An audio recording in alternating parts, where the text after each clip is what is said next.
Welcome in, ladies and gentlemen, to the Air Raid Hour. My name is Steve Mathis. You can find me on Twitter at Judge Mathis, joined as always by my co-host Dave Tilton. You can find him on Twitter at Tilt Money. Together, we are the Bills guys, presented by the Cover One Sports Network. And the reason why I tripped up on your name there is because I have this other thing that I have to go to after I say we're presented by the Cover One Sports Network now. The biggest free agent signing of the day, the Air Raid Hour, and Picasso's Pizza are coming together. I'm going to play the ad real quick, and then I'm going to talk to you guys a little bit about this deal and the sponsorship we got going with Picasso's Pizza.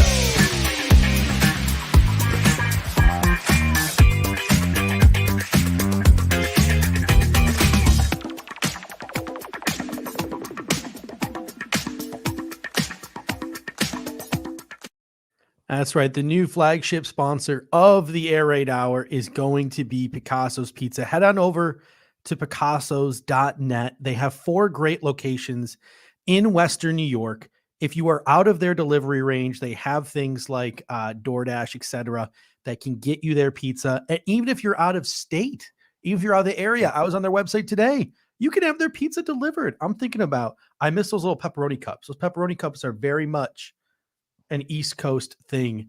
I'm looking forward to have some Picasso's Pizza mailed out to me. And Jason Taylor. So that's there's enough ads and pop up on YouTube.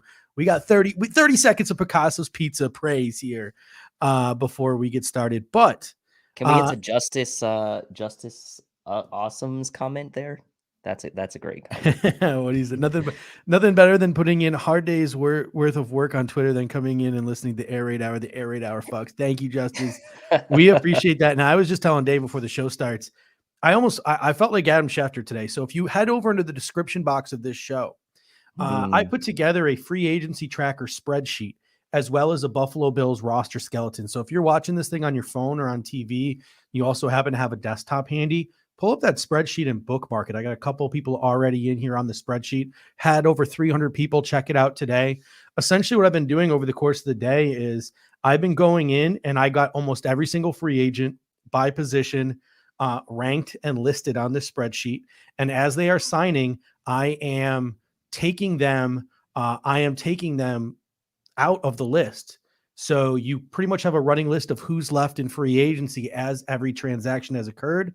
And there's also a Buffalo Bills roster on here where I'm constantly updating the roster and the depth chart for the Buffalo Bills. So if you head on over and you bookmark that spreadsheet, I'm going to be keeping it open and active all off season. So 3 weeks from now, if we sign a guy, I'm going to make sure I have the roster updated. As free agents are coming in over the next 2 weeks, I'm going to have it updated.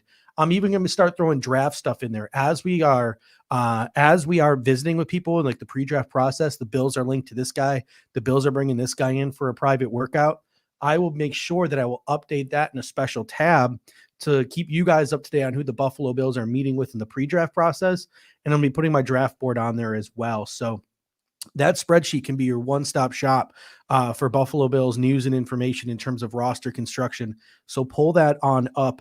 And the link is right there in the show description. All right, Dave, I've been talking too much. What are your thoughts, your initial thoughts on this Buffalo Bills free agency frenzy? Was it everything you imagined it would be? It's everything I thought it could be, is what I'll say. It's a Chandler Jones away. No, listen, we kind of like, if you were kind of grounded in your expectations and what you thought the Bills might do, out of the gate, I think today was a big success for you from a mindset standpoint, right? If you were expecting the Bills to come out today and sign, Emmanuel Ogbah and Christian Kirk and whoever, right? Like, we knew that wasn't going to happen, right? The cap situation wasn't going to let that happen.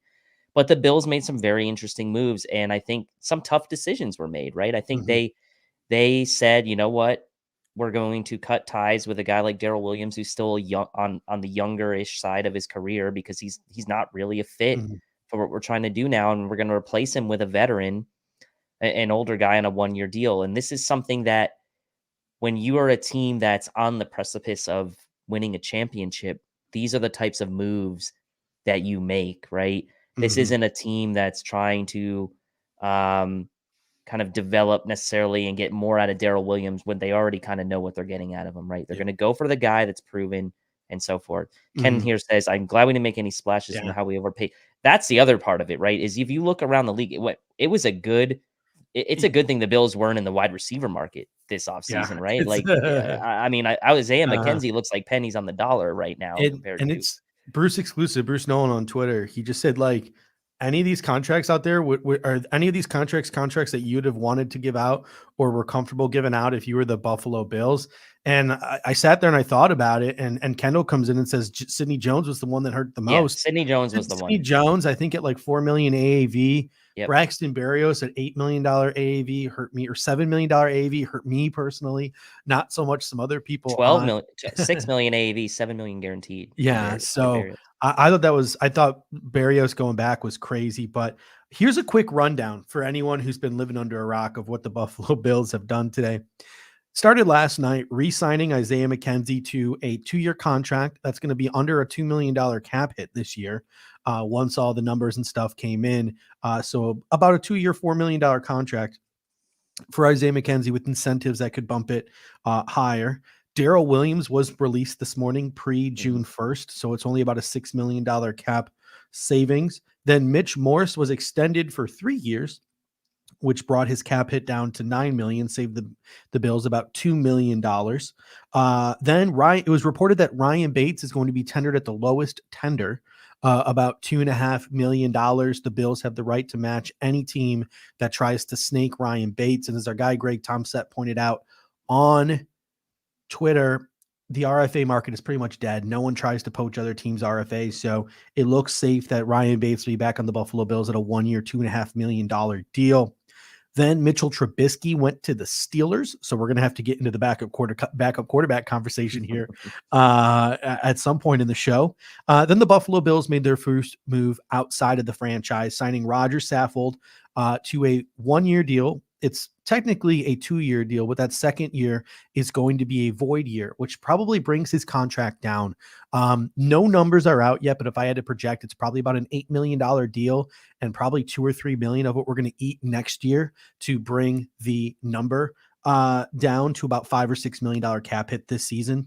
Then the Buffalo Bills went out and signed Tim Settle of the Washington Commanders to a 2-year deal, sort of a 1-tech, 3-tech flex with a little bit of upside, played with Tremaine Edmonds in college. Then sadly, Harrison Phillips went out and signed with the Minnesota Vikings, 3 years, $19 million, but almost right away, within 30 seconds, it was reported the Buffalo Bills have inked a deal with DaQuan Jones, the 1-tech run-stuffing defensive tackle of the Carolina Panthers. So let's start with the interior defensive line construction.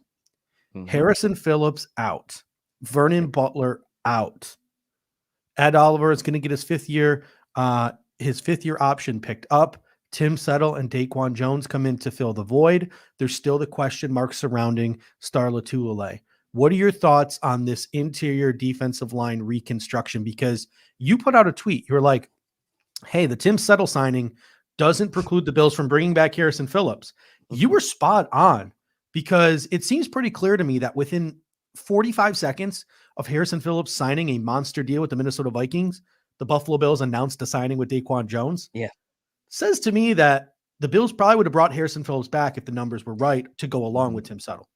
Yeah, and people were trying to blast me on there. I was like, look, I know my timing wasn't great. I put that tweet out an hour before Harrison Phillips was gone. But the main point remained, right? Like the point was to not close the door on Harrison Phillips. But really, I guess the larger overall point was just because we signed Tim Settle didn't mean that we were done addressing the position prior to the draft. And so whether that was with Harrison Phillips coming back or whether it was a guy like DaQuan Jones coming to the fold, who we previewed a bunch on this show, Eric Turner and Kendall did film work on him as well.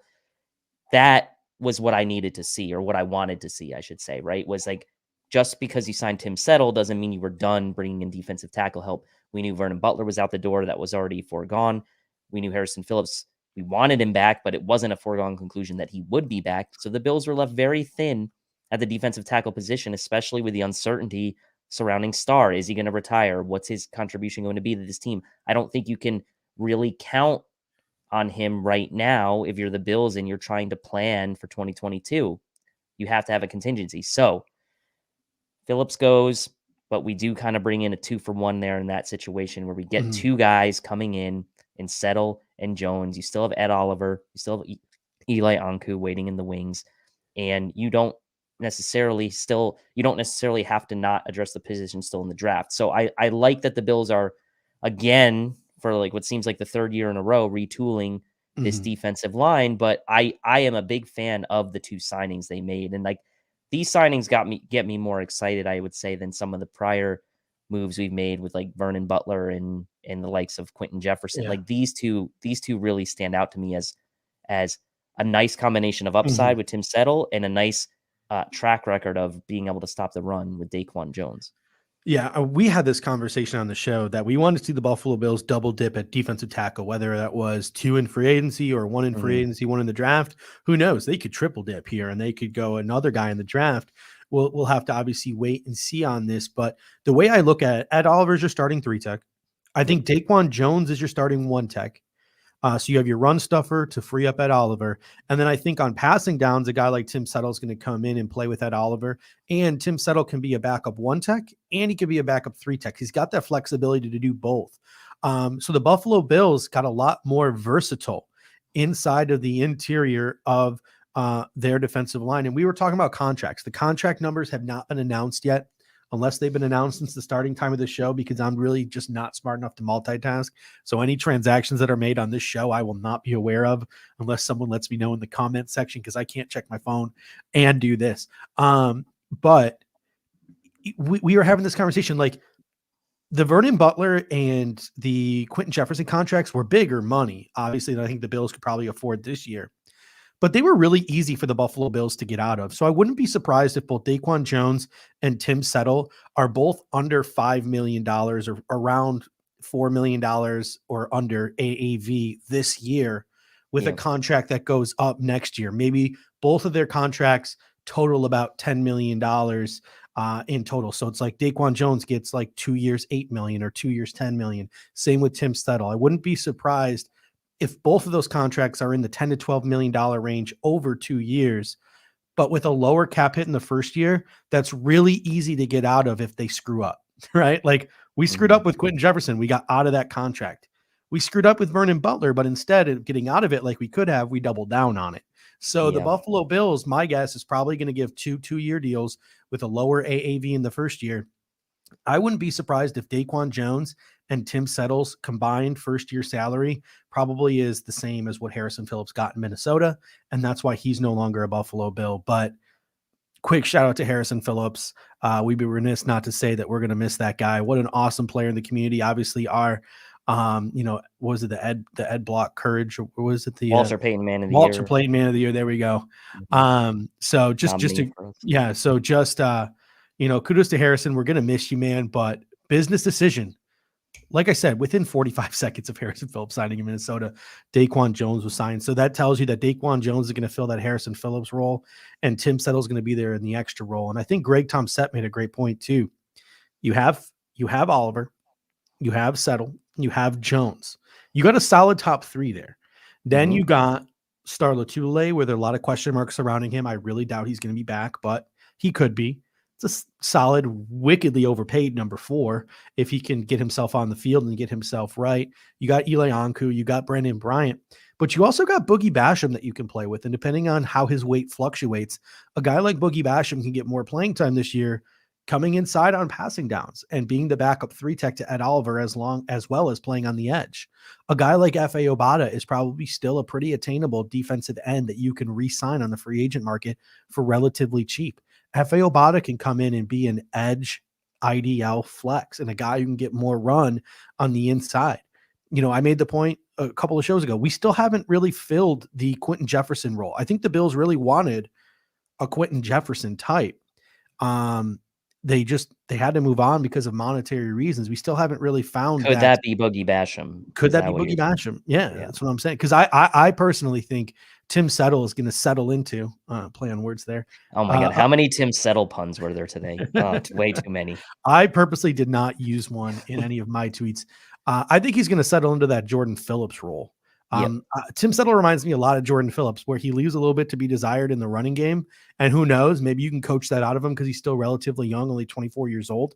I think our guy Greg Vorse on Twitter said, "What's in the water there at Vatek?" Where Tremaine Evans is 23 and Tim Settle's already onto his second contract in the NFL, and he's 24. But just for a big dude, he can line up over center and he can bull rush and he can really do some things in the pass rushing game that I think we lacked with a guy like Vernon Butler, who was just jogging up and down the football field. So should be really interesting to see how that interior of the defensive line plays out.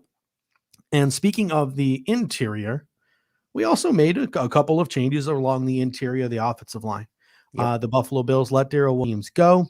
They gave Ryan Bates the low tender, as we reported on the report, and we signed Roger Saffold to a 1-year deal. The numbers still aren't in yet, but because there's a second void year on the contract, it appears like the cap hit will be somewhere between $4 and $6 million is my guess. What are your thoughts on the interior of the offensive line? Because the one interesting thing that Roger Saffold did have to say today was that the Buffalo Bills told him he was their plug-and-play left guard. Does that mean Ryan Bates is back to being a backup and the Buffalo Bills maybe don't value him the way the fans do? Does that simply mean Ryan Bates slides over to right guard because it's just a more of a fit? Or does this mean the Bills might feel like Aaron Kromer can fix Cody Ford? Like, what do you think this means for the Buffalo Bills offensive line? Well, first I'll say, like, Roger Saffold's going to play left guard, right? He's played left guard for like the last 4 or 5 seasons almost exclusively. He hasn't played right guard. I went back and checked on PFF snap counts by position. He hasn't played right guard since 2015, I believe. So, I mean, he's going to play left guard. He's going to be the starting left guard. He towed the company line by saying he'll play wherever he needs to, but the Bills told him he's going to play left guard. He's going to play left guard. So what this means to me is that, great, you tendered Ryan Bates. We liked what we saw from him in the snaps he played left guard last year. He, as Bills are electric, could go to right guard. He could be your de facto starting right guard right now. If he does just sign the tender, it's a 1-year deal, right? We'll see if the Bills do anything more on top of that. But what it does is it gives the Bills now 3, maybe 4 options at right guard, right? You have Ryan Bates, who can go in there and compete. You have, what can Aaron Kromer get out of Cody Ford at right guard? That's an option. You have the draft, and there's still free agency as well to still address right guard. So free agency maybe seems like maybe less likely now, given they signed Saffold, but I wouldn't rule that out either. The Bills have options at right guard, and if you look at it and you're like, well, why did they get rid of Darrell Williams? But I think it's addition by subtraction, right? You immediately upgrade left guard by a ton. And right guard, Darrell Williams playing at a position where he's naturally a tackle, are you really diminishing the play there? The one thing you could say is, like, for a guy like Spencer Brown, it was probably nice maybe having a veteran like Darrell Williams next to him, but he's still ultimately out of position, right? So I think overall it's a net positive for the Bills offensive line, even though there's still maybe a question mark at right guard, but there are options on the table right now for the Bills at right guard. So I'm not too worried about it right now. We got Michael Kotarski coming into the super chat. I always appreciate you, Michael. He says, always appreciate the entertainment at work the next day after these streams. Hey, we appreciate you for the super chat. We appreciate you for watching and listening.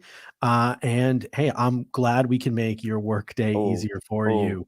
I like this though. This idea is kind of nice.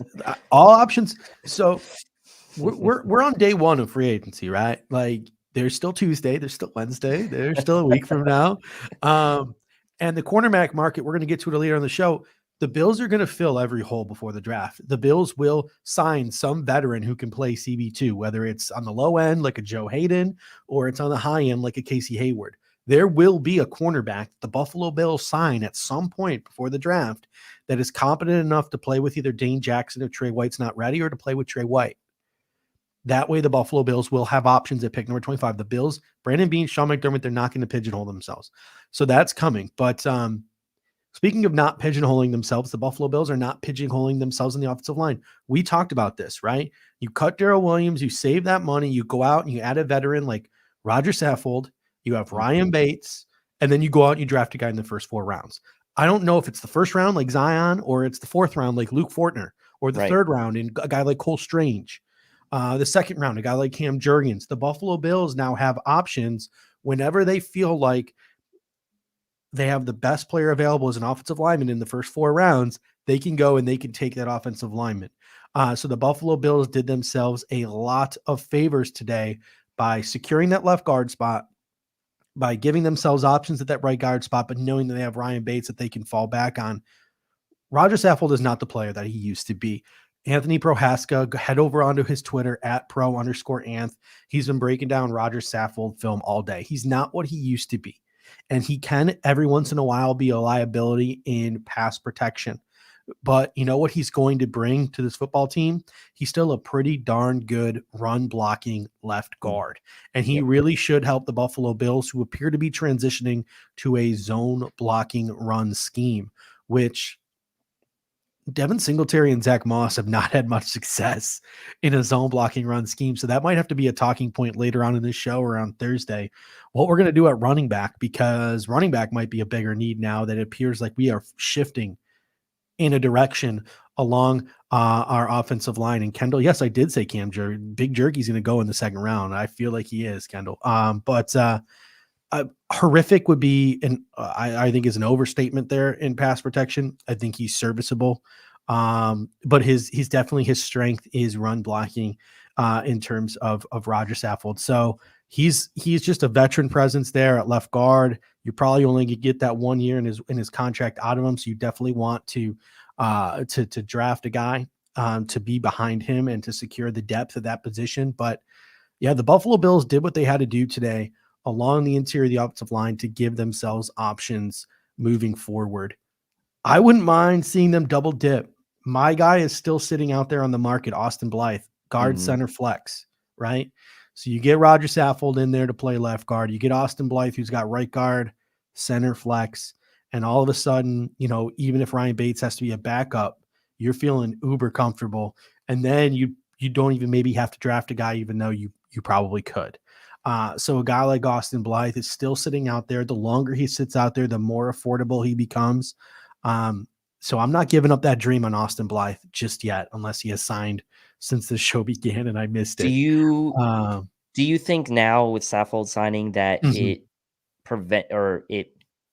gives the Bills pause on maybe giving Ryan Bates a longer term deal, like that 2-3 year deal that you mentioned? Because the fact of the matter is he's only going to be here for 1 year. Saffold, that is. So would the Bills tendering Bates, do they still see him in their long-term plans, you think? That's the question, right? So Ryan Bates was drafted by the Buffalo Bills, or not drafted by the Buffalo Bills. He was brought in by the Buffalo Bills in that trade. And when he was brought in as a rookie, he was 6'4", 305 pounds, right? Which is kind of the archetype of probably what a guy like Aaron Kromer is looking for. He's beefed up. Josh Allen called him 335 pounds in an interview towards the end of last season, but he's still a pretty agile and a guy who's pretty good on his feet. You worry that like it's a flash in the pan. He might not be able to adjust to the new system, et cetera, all these different things.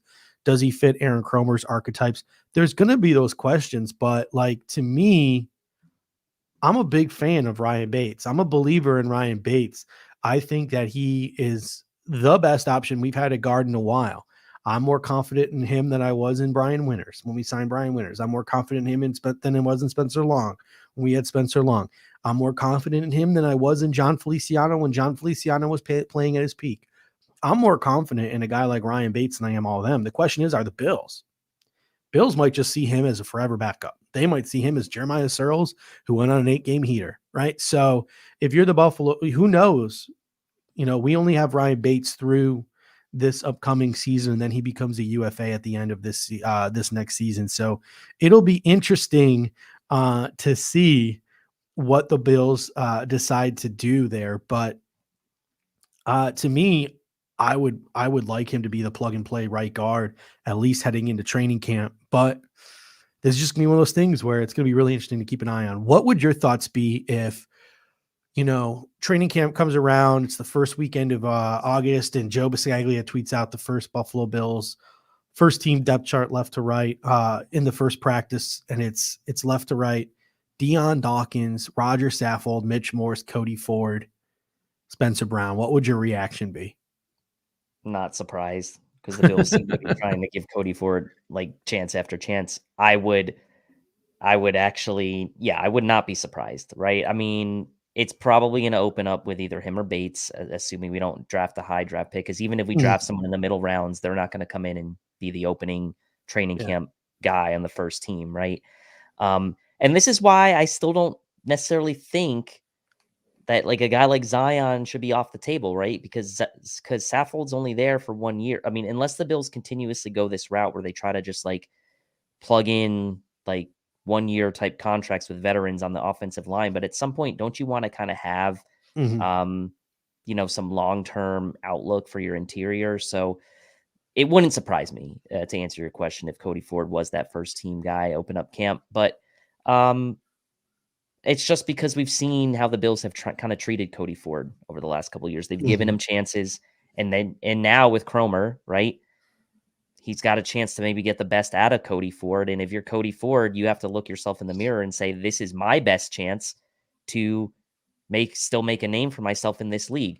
Saffold came in to play left guard. I can play right guard. My competition right now is maybe Ryan Bates and no one else really. Darrell Williams is gone. So if I'm Cody Ford, I look at myself in the mirror and say, this is my shot to do something with my career and to get that bad taste of being labeled a bust out of my mouth. And Aaron Cromer could be the guy to bring that out of him.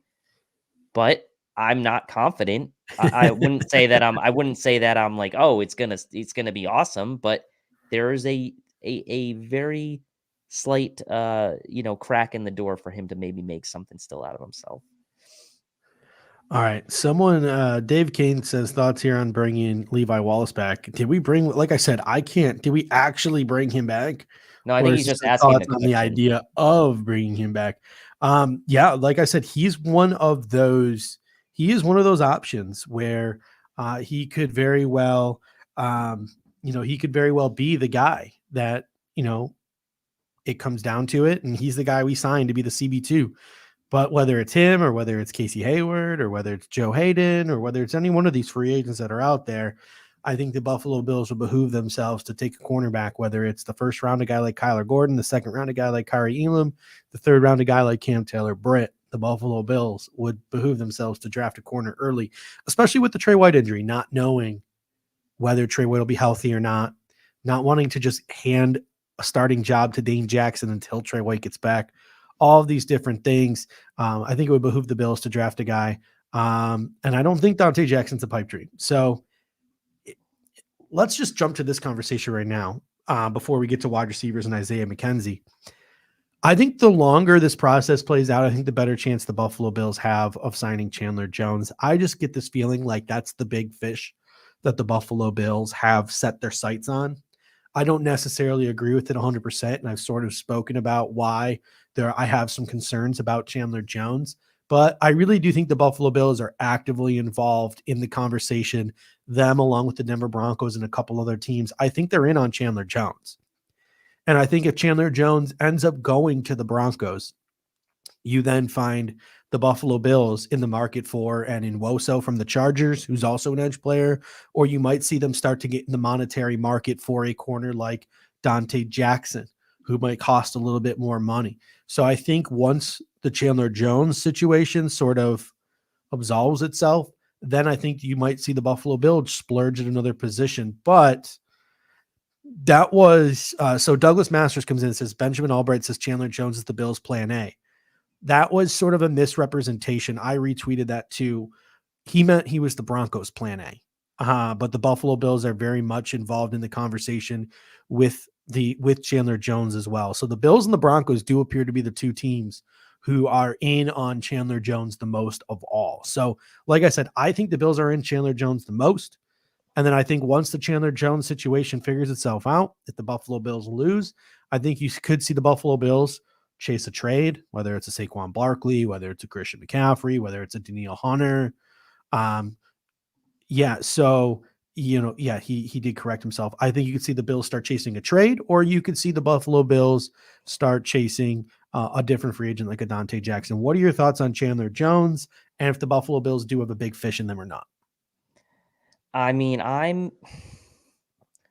I'll probably get flamed a little bit for this, but I'm not really big on the idea of Chandler Jones. That's just me personally. Like I know that he had like that spurt of big sack numbers last year, but it was really concentrated in like 1 or 2 games.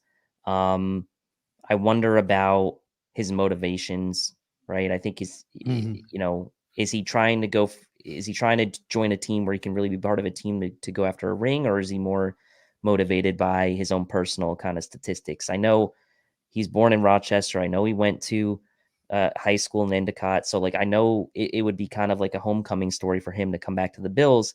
And look, I wouldn't be mad. I wouldn't be mad about it, but I also think it, it needs to be for the right dollars, right? I don't think the Bills would be wise to go out and overspend for a guy like Chandler Jones, much like we saw the Bills lose out on the JJ Watt sweepstakes last year, and it turned out to be a blessing in disguise. And I'm not trying to say they're the same player, but I'm just trying to say that what are you going to get what you pay for if you sign Chandler Jones at this point? That's my reservation. And I know the Bills have a crop of young defensive ends on this roster, and they need at least one veteran guy in there probably to bring them along, right? Jerry Hughes hasn't been re-signed yet.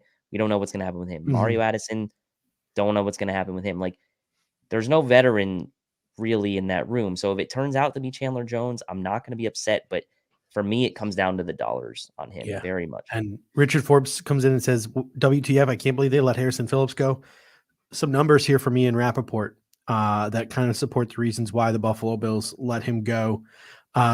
$8.5 million in year one. So he's an $8.5 million cap hit in year one of his new deal, and $13 million overall guaranteed. So Harrison Phillips is an $8.5 million cap hit for the Minnesota Vikings this season. That I think when all is said and done, DaQuan Jones and Tim Settle are going to probably be less than that, than 8.5 million. I think they come in under 8.5 million.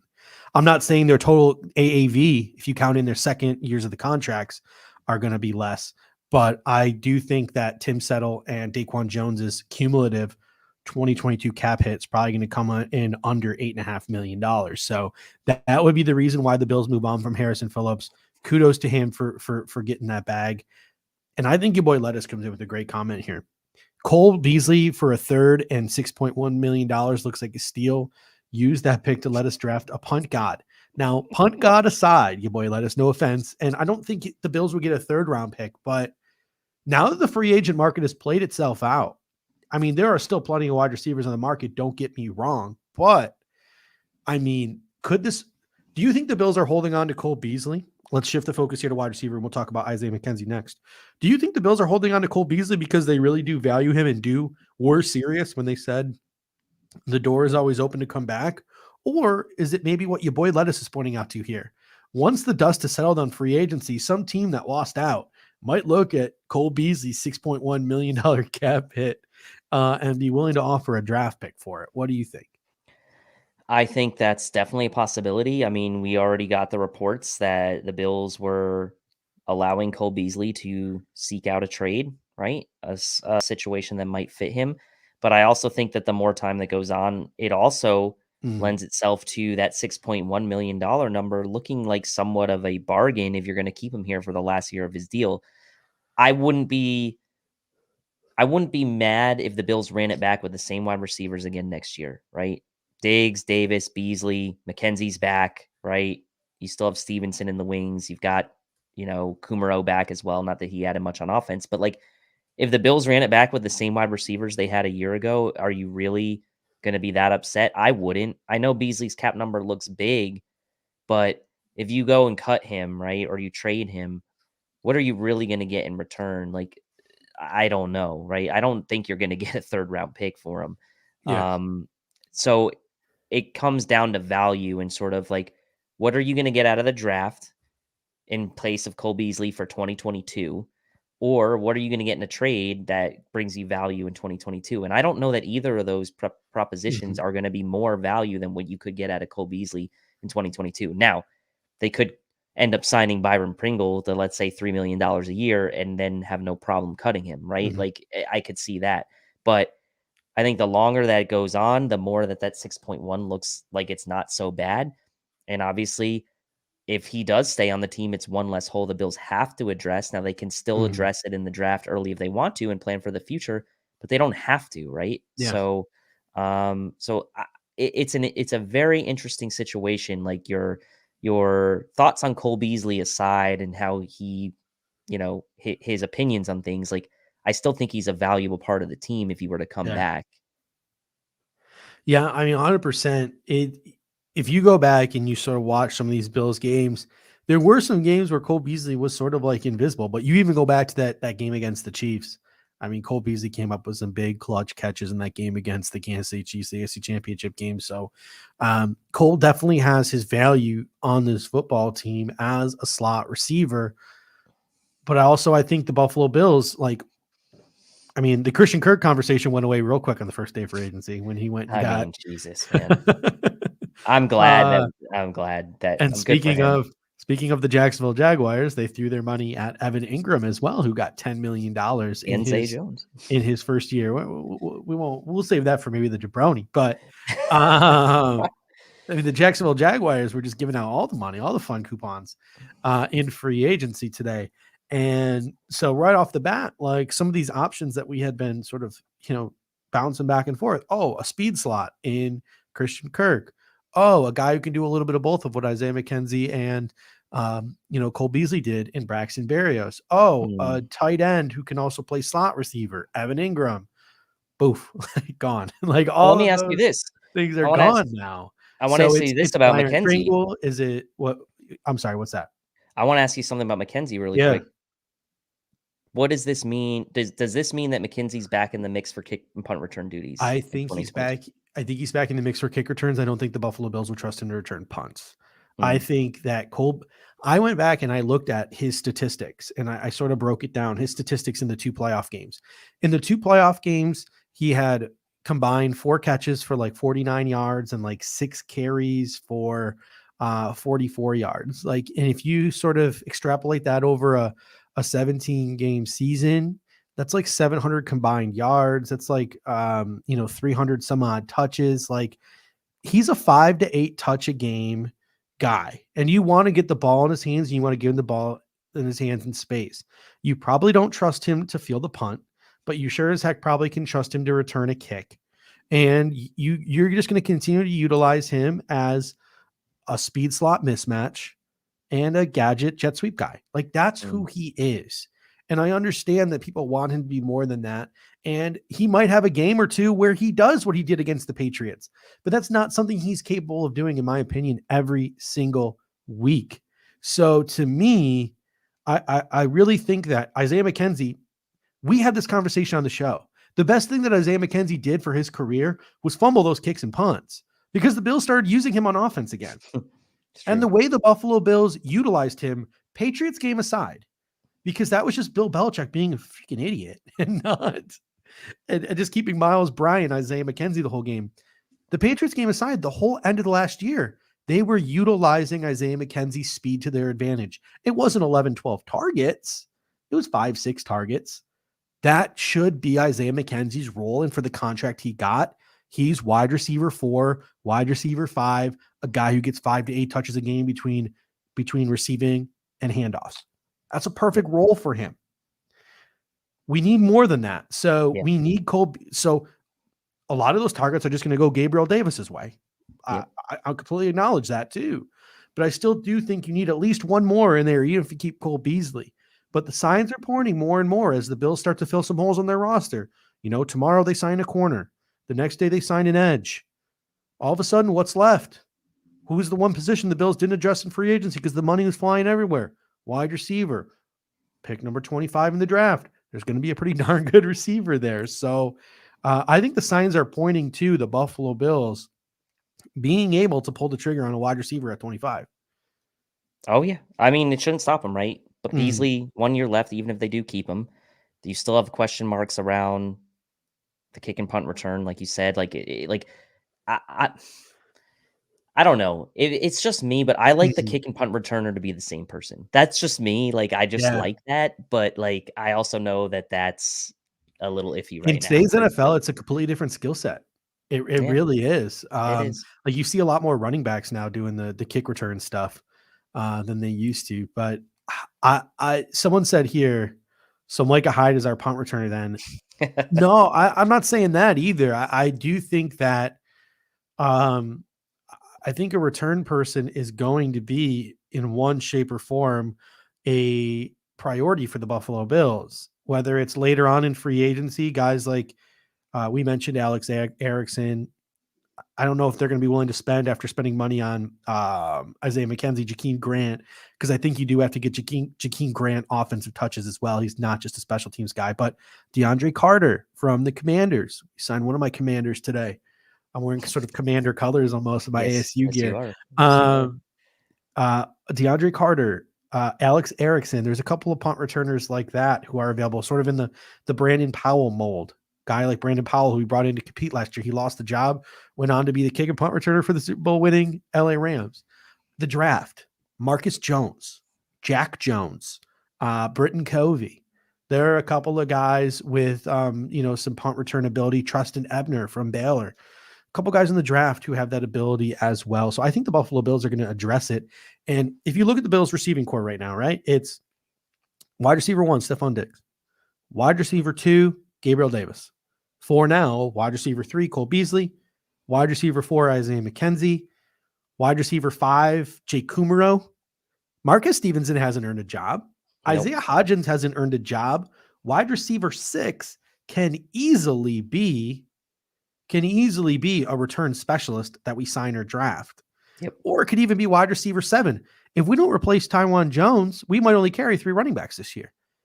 If we go out and draft a tight end in the first, 4 rounds, or we come out here in the next day or two and sign a guy like Tyler Conklin or, Gerald Everett or Kyle Rudolph or Durham Smythe, there's no guarantee that Tommy Sweeney makes the team and we carry 3 tight ends. So the Bills could easily carry 7 wide receivers into the season this year and have just a guy who returns punts be wide receiver 7. And the other guys like Kumaro, Isaiah Hodgins, Marcus Stevenson, while they all might make the roster as wide receivers 5 and 6, they have to duke it out week in and week out to see who's active, who's inactive, because that guy returning punts gets that. Is Ty Conklin my new Barrios? Nobody's still one of the most intriguing new free agents out there. So Ty Conklin is one of the more intriguing free agent names still out there, but we're going to get to those. Tight ends are getting paid right now. I mean, so I don't know. Yeah, the wide receiver in the tight end market is absolutely insane. All right. Did we get to your boy Lettuce's other super chat here? We did not. He says, teach Stevenson not to run through his blockers' butts. You know what? I personally don't care what they do once they catch the ball. I just need them to catch the ball. Like I'm at that point with my punt returners. I'm too scarred. I'm just too scarred. I just need the guy to catch the ball. So let's talk about receivers who are still or not receivers, free agents in general who are still available. So let's start the conversation with backup quarterbacks. And I want people in the comment section to get involved in this conversation as well. And also in the description box, this is the part of the show now. In the description box, we have the link to this show. And I'm also going to put it in the comment section. I'm going to copy the link to this show in the comment section. If you want to join us, it's as simple as hopping on with your phone. It's kind of like a Zoom chat. You can have your camera on. You can have your camera off. If you are interested in joining the show, I have posted the link in the comment section, and it's also in the description section. We're more than welcome, and we're more than open to taking some phone calls tonight. So anyone who wants to hop on and have a conversation about any of the free agents we've signed or any of the free agents who are still out there on the market, we're willing to have that conversation with you tonight. The link is in the chat. Hop on in. You'll be put into a waiting room, and we'll bring you on to the show whenever you are ready. So that is available to you at any time if you want to join this show. But let's start our conversation now while we wait to see if anyone joins with backup quarterback. Mitch Trubisky is off in Pittsburgh. Teddy Bridgewater, smelling blood in the water there, is heading off to Miami to be the finger quotes backup quarterback. And Colt McCoy re-signed with the Arizona Cardinals. That leaves Jameis Winston. Surprisingly, Marcus Mariota has still not signed anywhere yet. The Colts are the biggest domino still to fall.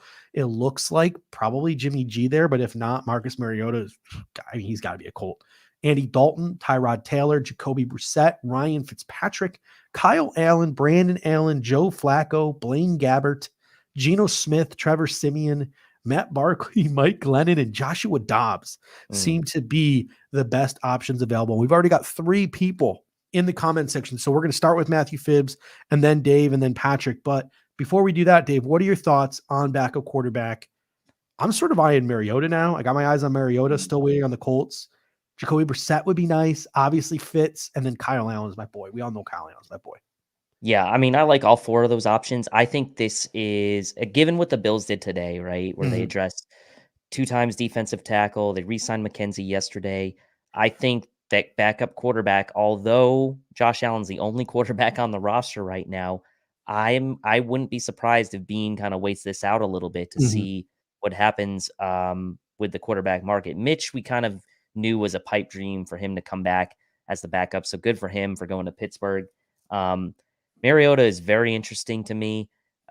He's definitely a guy that, the Raiders obviously schemed some specific plays for him last year and could be a nice option as a backup. But I still like possibly that idea of Kyle Allen and Ryan Fitzpatrick as a backup for 1 year.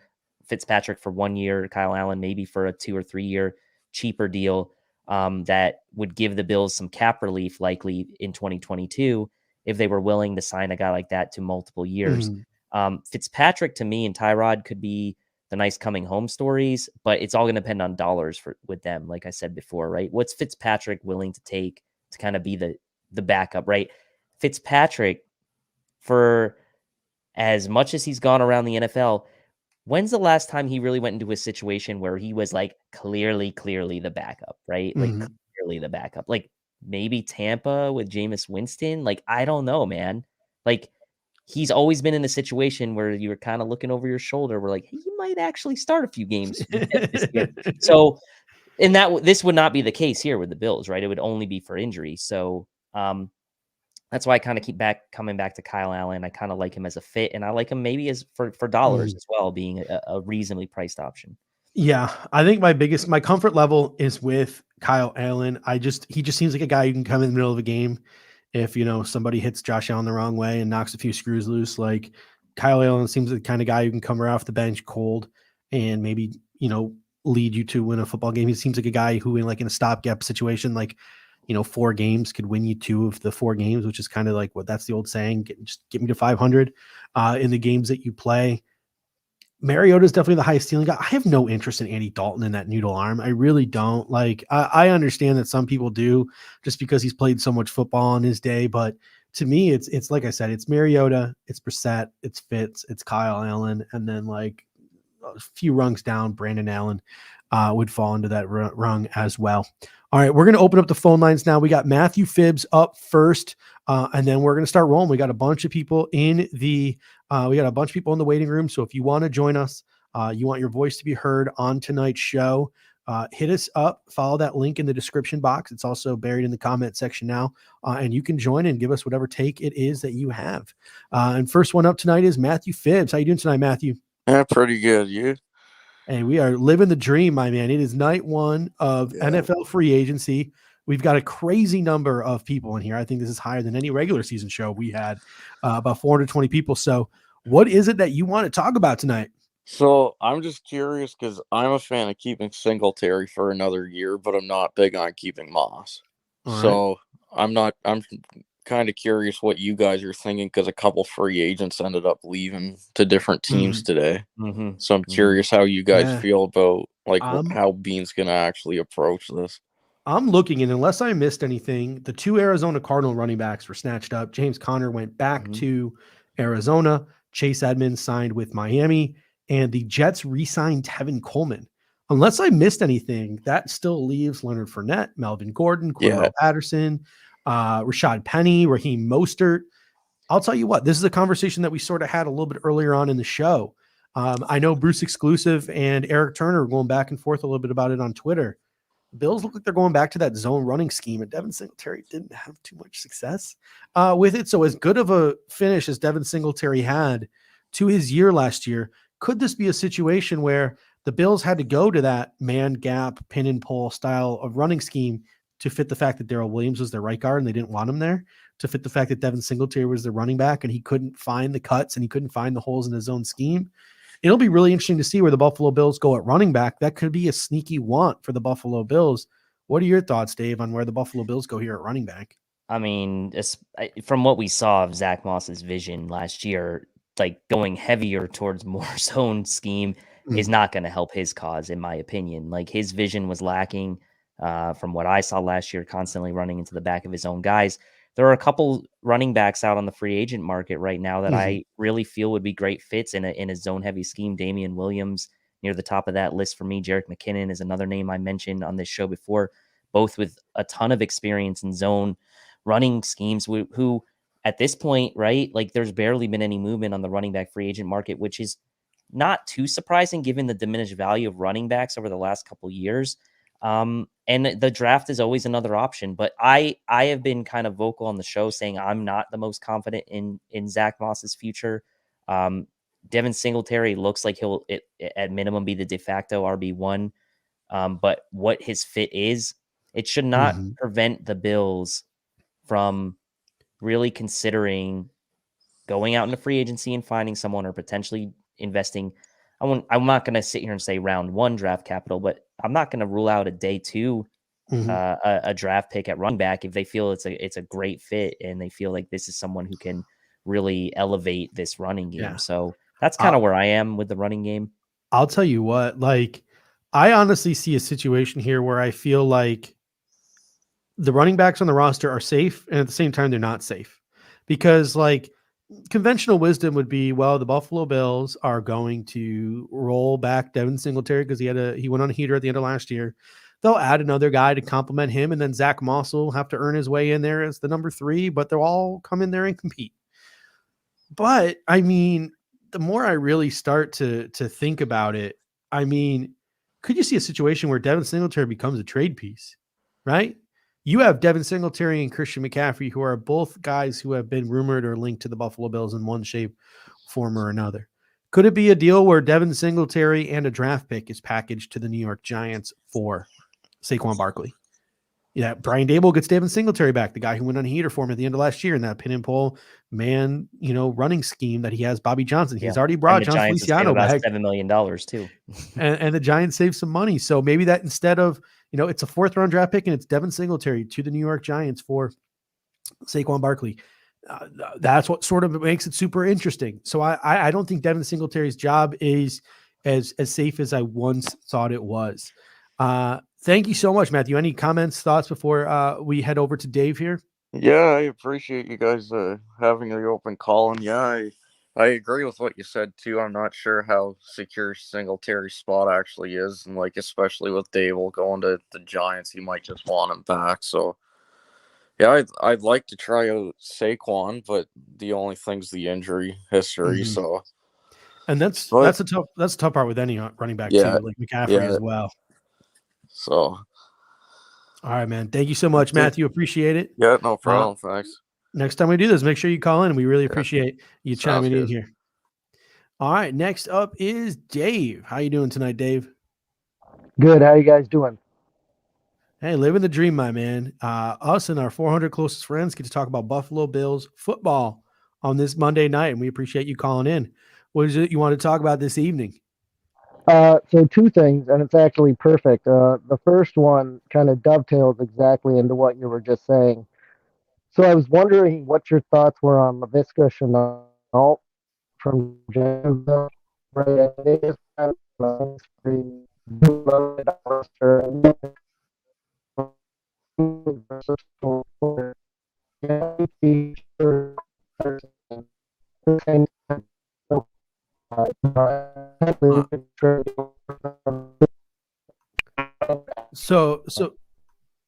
So my apologies there, Dave. It appears like your internet wasn't all too great there. So all I heard was Leviska Shenault. So that's what we're going to talk about a little bit here. Is a couple of people are rumored here, have rumored on the internet that maybe a guy like Leviska Shenault could be a trade piece for the Jacksonville Jaguars. Was not drafted by that regime. Was not drafted by that regime. They went out and they added Zay Jones. They've added Travis Etienne. They've added all these different pieces. So could a guy like Leviska Shenault be a trade piece? And a couple of people have talked about utilizing Leviska Shenault, a way in which the 49ers utilized a guy like Deebo Samuel.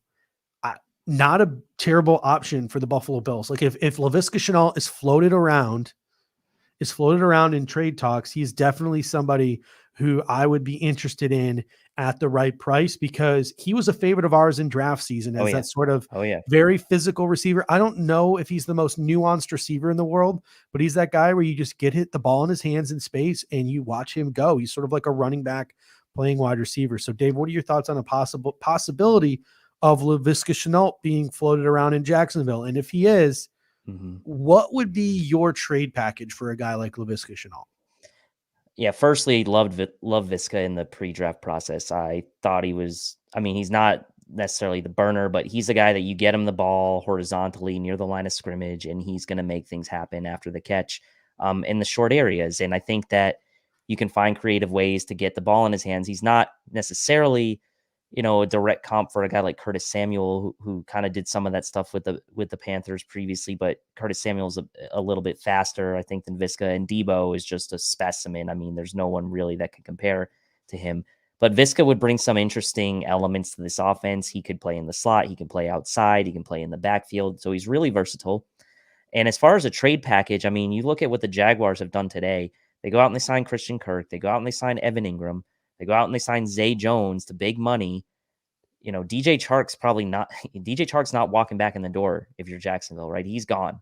So are you willing to maybe try to get something in return for Leviska Shenault at this point, who, he's had some flashes for Jacksonville where they've kind of featured him heavily, and then he's kind of disappeared at times. So I don't know that they really know how to use him. They've got Travis Etienne coming back, who maybe will fill that type of role that Leviska Shenault was maybe intended to fill. So he could be a trade option. I think a 4th round pick maybe for him seems 4th or 5th round pick seems about right for what I would be willing to offer. I wouldn't creep into day 2. I know he's still very young in his career, and they spent the first round pick on him, right? Or maybe 2nd. But I would probably 4th would be my ceiling as far as draft compensation, which I would offer. Yeah, 100% with you. David, it appears like we probably got you back here. Any final thoughts on Leviska Shenault, or I know there was a second part to your question there. Yeah. So I completely agree with the 4th round pick. That's exactly what I was going to say. And, he could be the same type of player that we'd be looking for, but much cheaper on the market, right? Still on his rookie deal. And then my final point and or question is more around Fitzpatrick. So my concern is everywhere he's gone as a backup, it feels like for the last decade, the quarterback's always gotten injured for almost the entire season. And then Fitzpatrick has to play out an extended period of time. So I feel like that's a curse that we should avoid for the Bills. As much as we love Ryan Fitzpatrick, I just don't think it's worth the gamble on our side. What are your guys' thoughts there? Have you noticed a trend at all there? Well, I did say that he always finds a way to start somehow or another for every team he goes to. So I'll tell you what, I try my best not to be superstitious like that, but I mean, a little bit of me definitely agrees with you there. But I will say this, like, I know Bills Mafia wants him back, and I know he was out there cheering at the game and all these different things. I look at some of these other names and I just think, like, I feel like Jacoby Brissett might be a better fit. I feel like a guy like Kyle Allen might be a better fit. A guy like Marcus Mariota, I think, is the best case scenario for you if you're the Buffalo Bills right now. I just see names that are a little bit more exciting or make me feel a little bit more comfortable than a Ryan Fitzpatrick. But there's definitely names that are worse than Ryan Fitzpatrick on that list. And I'm willing to put those superstitions aside if it means not having Geno Smith or Joe Flacco as my backup quarterback. So thank you, Dave, so much. We appreciate it. We're going to bring on Patrick now once I can. Thanks. Be good and take care. Thanks, you. Dave. Appreciate it, man. Have a good one. Make sure to call back next time we do this. We appreciate it. All right. So now we got Patrick on. Sorry, you're in the waiting room for a while there, Patrick. How you doing? No stress.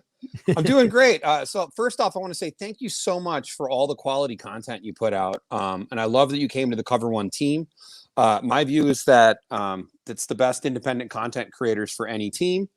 And my question is, how do you feel about pushing back and getting a day 2 receiver and beefing up the line again in the first round? P.S. The Jaguars are jambronis.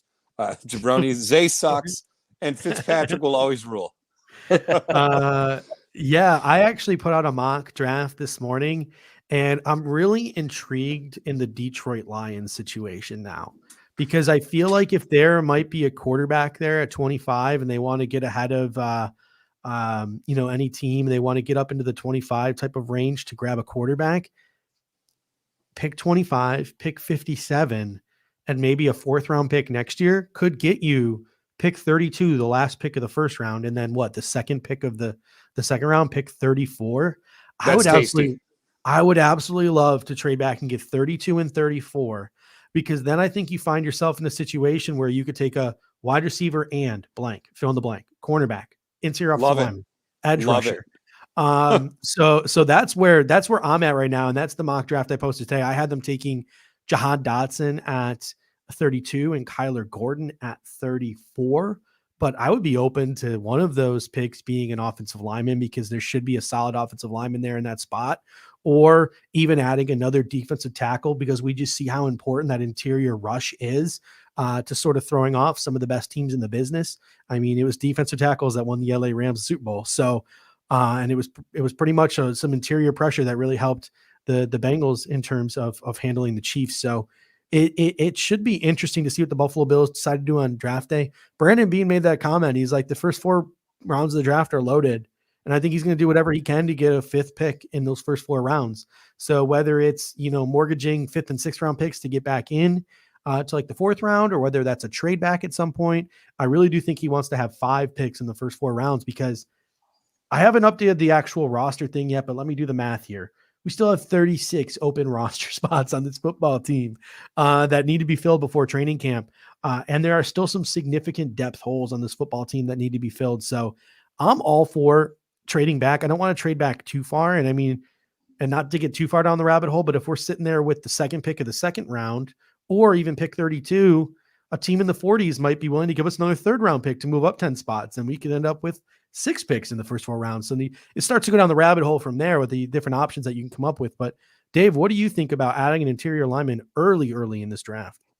Look, I would still be totally happy if they picked Zion and stayed put at 25, because I still think the future of the interior is still a question, right? I mean, you've got Saffold, great for this year, but what's his future beyond 2022? Probably not going to be with the Bills, right? Ryan Bates, yes, they tendered him. What's his future going to be with the Bills beyond 2022? If he is here beyond 2022, will it be in a backup role? So you do still, in my mind, have to do what Brandon Beane always kind of talks about, and that's like balancing playing for now versus playing for the future, which we've seen him kind of do with his draft picks in recent drafts between Rousseau and Spencer Brown, those types of picks. So I'm not opposed to beefing up that interior of the offensive line early.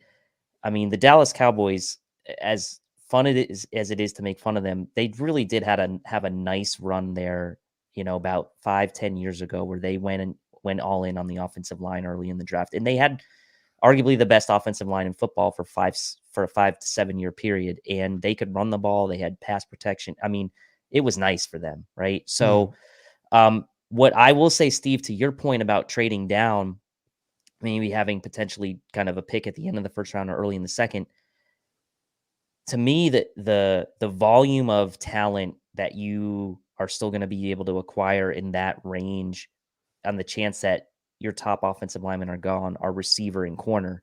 So I think if you're the Bills and you do decide to move down, and you're still interested in bolstering that interior offensive line, you have to be really sure that a guy that you want is going to be there. Otherwise, if they're really intent on taking offensive line in the first round or like early, I would not imagine they would trade down. I would only imagine they would trade down if it was going to be for someone like a corner or a wide receiver.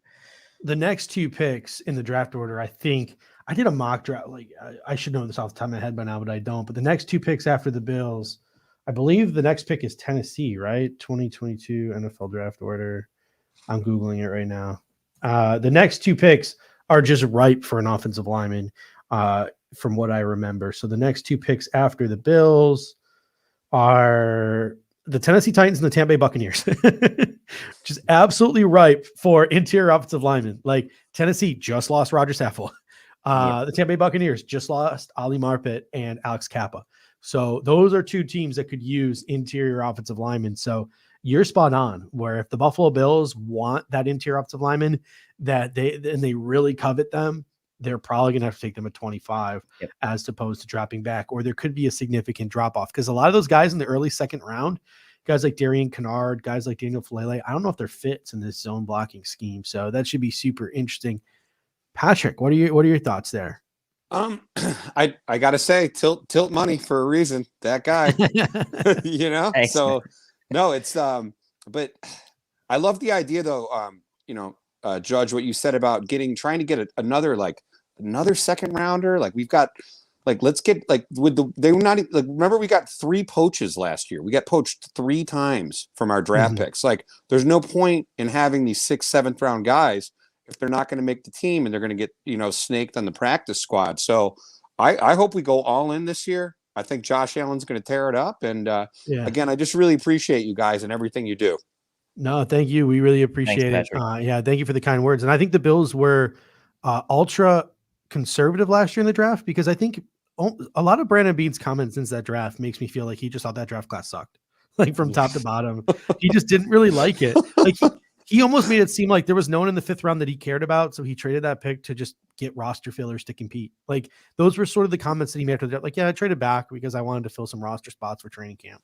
He really made it sound like he just, and even some of his, I can't remember the exact phrasing, but he made some comments about taking Boogie Bash from the 2nd round. It was just almost like he just really didn't value any of the picks in that draft. Wow. And he just wasn't super high because I think Brandon Beane is a processy type of guy in terms of the amount of work that he puts into studying these prospects. And I just don't think he felt comfortable with anyone last year, really, in that draft class with all the different COVID restrictions. So thank you so much, Patrick.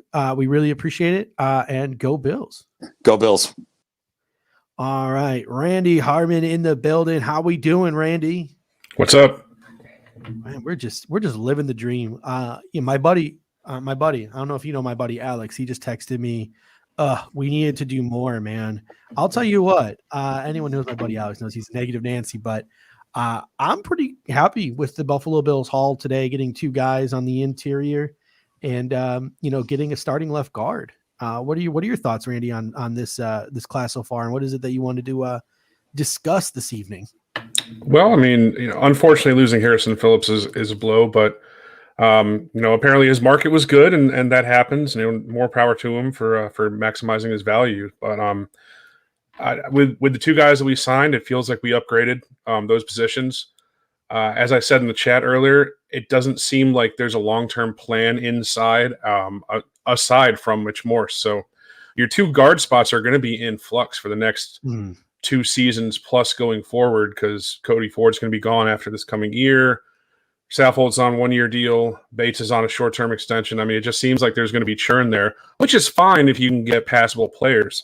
But I think it's something that eventually they're going to have to look to upgrade. And I think we've discussed it plenty as far as the first 4 rounds of this draft. I feel like there's going to be 1 pick in there that might be a long-term option. At least Lacita Smith is a common favorite in that spot. Yeah, it's going to be crazy with that. I mean, I almost feel like, and we just had that conversation a second ago about using a 1st rounder. I want to know your thoughts on this. You mentioned like that churn. I wonder if, I don't want to say that Brandon Beane's the type of guy who would do this. I wonder if Brandon Beane looks at what Creed Humphrey did for the Kansas City Chiefs last year and goes, damn, I fucked up. Like I screwed up. like I should have taken, maybe he's like, I don't know if I wanted to take an interior offensive lineman that early. So I went with the edge player because I thought there was a better value taking the edge, but I saw the impact that Creed Humphrey had. And maybe that sort of changes his mind about the value of an interior offensive lineman early. I don't know. Do you think there's a possibility the Bills use pick 25 or 57 on a guard? Yeah, I think it is a possibility. Getting Morse the extension kind of solidifies where they are and their thoughts in the pivot going forward for the next multiple seasons. Mhm. So that kind of takes the possibility of your like center flex player, like a Tyler Linderbaum, off the table, because he's not a guy that you long-term see as a guard. He's a center.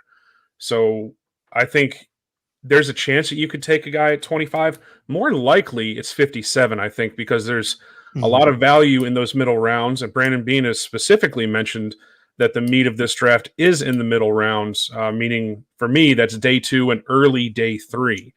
So if it were me, I'd be looking in round 2 for a guard. Mhm. Yeah, I mentioned I made Kendall's eyes pop earlier. I'm really honing in on Cam Jurgens from Nebraska. So like Cam Jurgens is sort of my second round guy. Cole Strange is my third round guy, and Luke Fortner is my fourth round guy. Are there any guys you're vibing on in that second, third round region for interior offensive linemen? I mean, I think it starts with Jamari Saylor from Georgia and kind of goes from there. I liked Kennard, but with Cromer coming in, you've mentioned it several times. He's just not the athlete that's necessary for that system. And so it kind of puts him out. But yeah, I mean, it'd be great if Zion fell. He's not going to. I think if he gets past us at 25, he's going to go at 26 right after that. So, I mean, it's a pipe dream there. But yeah, Saylor in round 2. I think going beyond that, you look at a guy like Lasita Smith in like round 4 or 5, something like that. And there's several guys in the middle that you could choose from. But I think the traits that you're going to be looking for is going to be key. So whoever it may be, it's got to be a scheme fit. And you have to imagine that Cromer is going to be here for more than 1 year, because Bobby Johnson was here for 4 years before he moved on. So, yeah, I mean, to me, my attention and focus has shifted. Like the common denominator with Jurgens and Fortner and Strange is they all got that center flex. Now I know Mitch Morse just signed a 3-year extension. I don't know if he sees the end of that contract. 2-year I extension. really what? 2-year extension. Oh, 2-year extension. My apologies. I don't know if he sees the end of that contract. I do think whoever the Bills do draft, I just think he's going to have that center flex. So I could be wrong. It could be Lucidas. It could be Jamari, but I just think whatever guy they take is probably going to have that center flex. That's the way I'm leaning. And that's what I'm just that's what I'm feeling. I guess it's just a hunch that I have, but I don't know. Randy, any other thoughts or comments or anything you want to get off your chest about day 1 of the legal tampering period? I think we're kind of in a good spot, not having the giant amount of cap space to make a lot of these moves like Jacksonville is doing. But I kind of wonder where the limit is. We don't know how much cap space is left, what these deals are for, the restructures, things that are on the table. I know Brandon Bean doesn't want to kick the can down the road with a bunch of restructures, but it'll be real interesting to see where it goes. I was disappointed that we didn't get Ingram, but at that kind of money, it's understandable. But there's definitely a lot of options still out there as far as pass rusher, and also maybe a speed slot of some sort. I mean, who knows? There's all sorts of things going on. Yeah, we're going to go through the list of still available free agents at the end of this call-in session here, and there are still some names out there, so it should be interesting. Randy, thank you so much. We really appreciate it, man. You can find him on Twitter at Randy Hardman52. My favorite, personally, I'm a little biased, my favorite follow on the old Twitter machine, and you will catch me and Randy going back and forth about the draft all day long. Yes, Kendall, I know Casey's trying to call me, but I'm in the middle of the show, so he's going to have to text me about what this is about. I've gotten 3 calls now from Casey Reed. I don't know if he wants to join over the phone or what he's trying to do, but thank you so much, Randy. We really appreciate it. Yep, no problem. All right, on to the man himself, your boy Lettuce, and the Punt avatar. God. The avatar just makes sense. How are you doing tonight, your boy?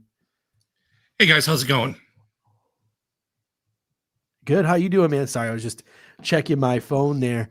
How you feeling about this first day of free agency?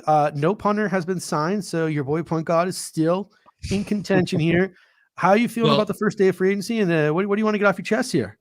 I think Saffold was actually kind of a stroke of genius, to be perfectly honest. Like I didn't see him coming, and then when he was moved number 1, I was like, that makes a ton of sense.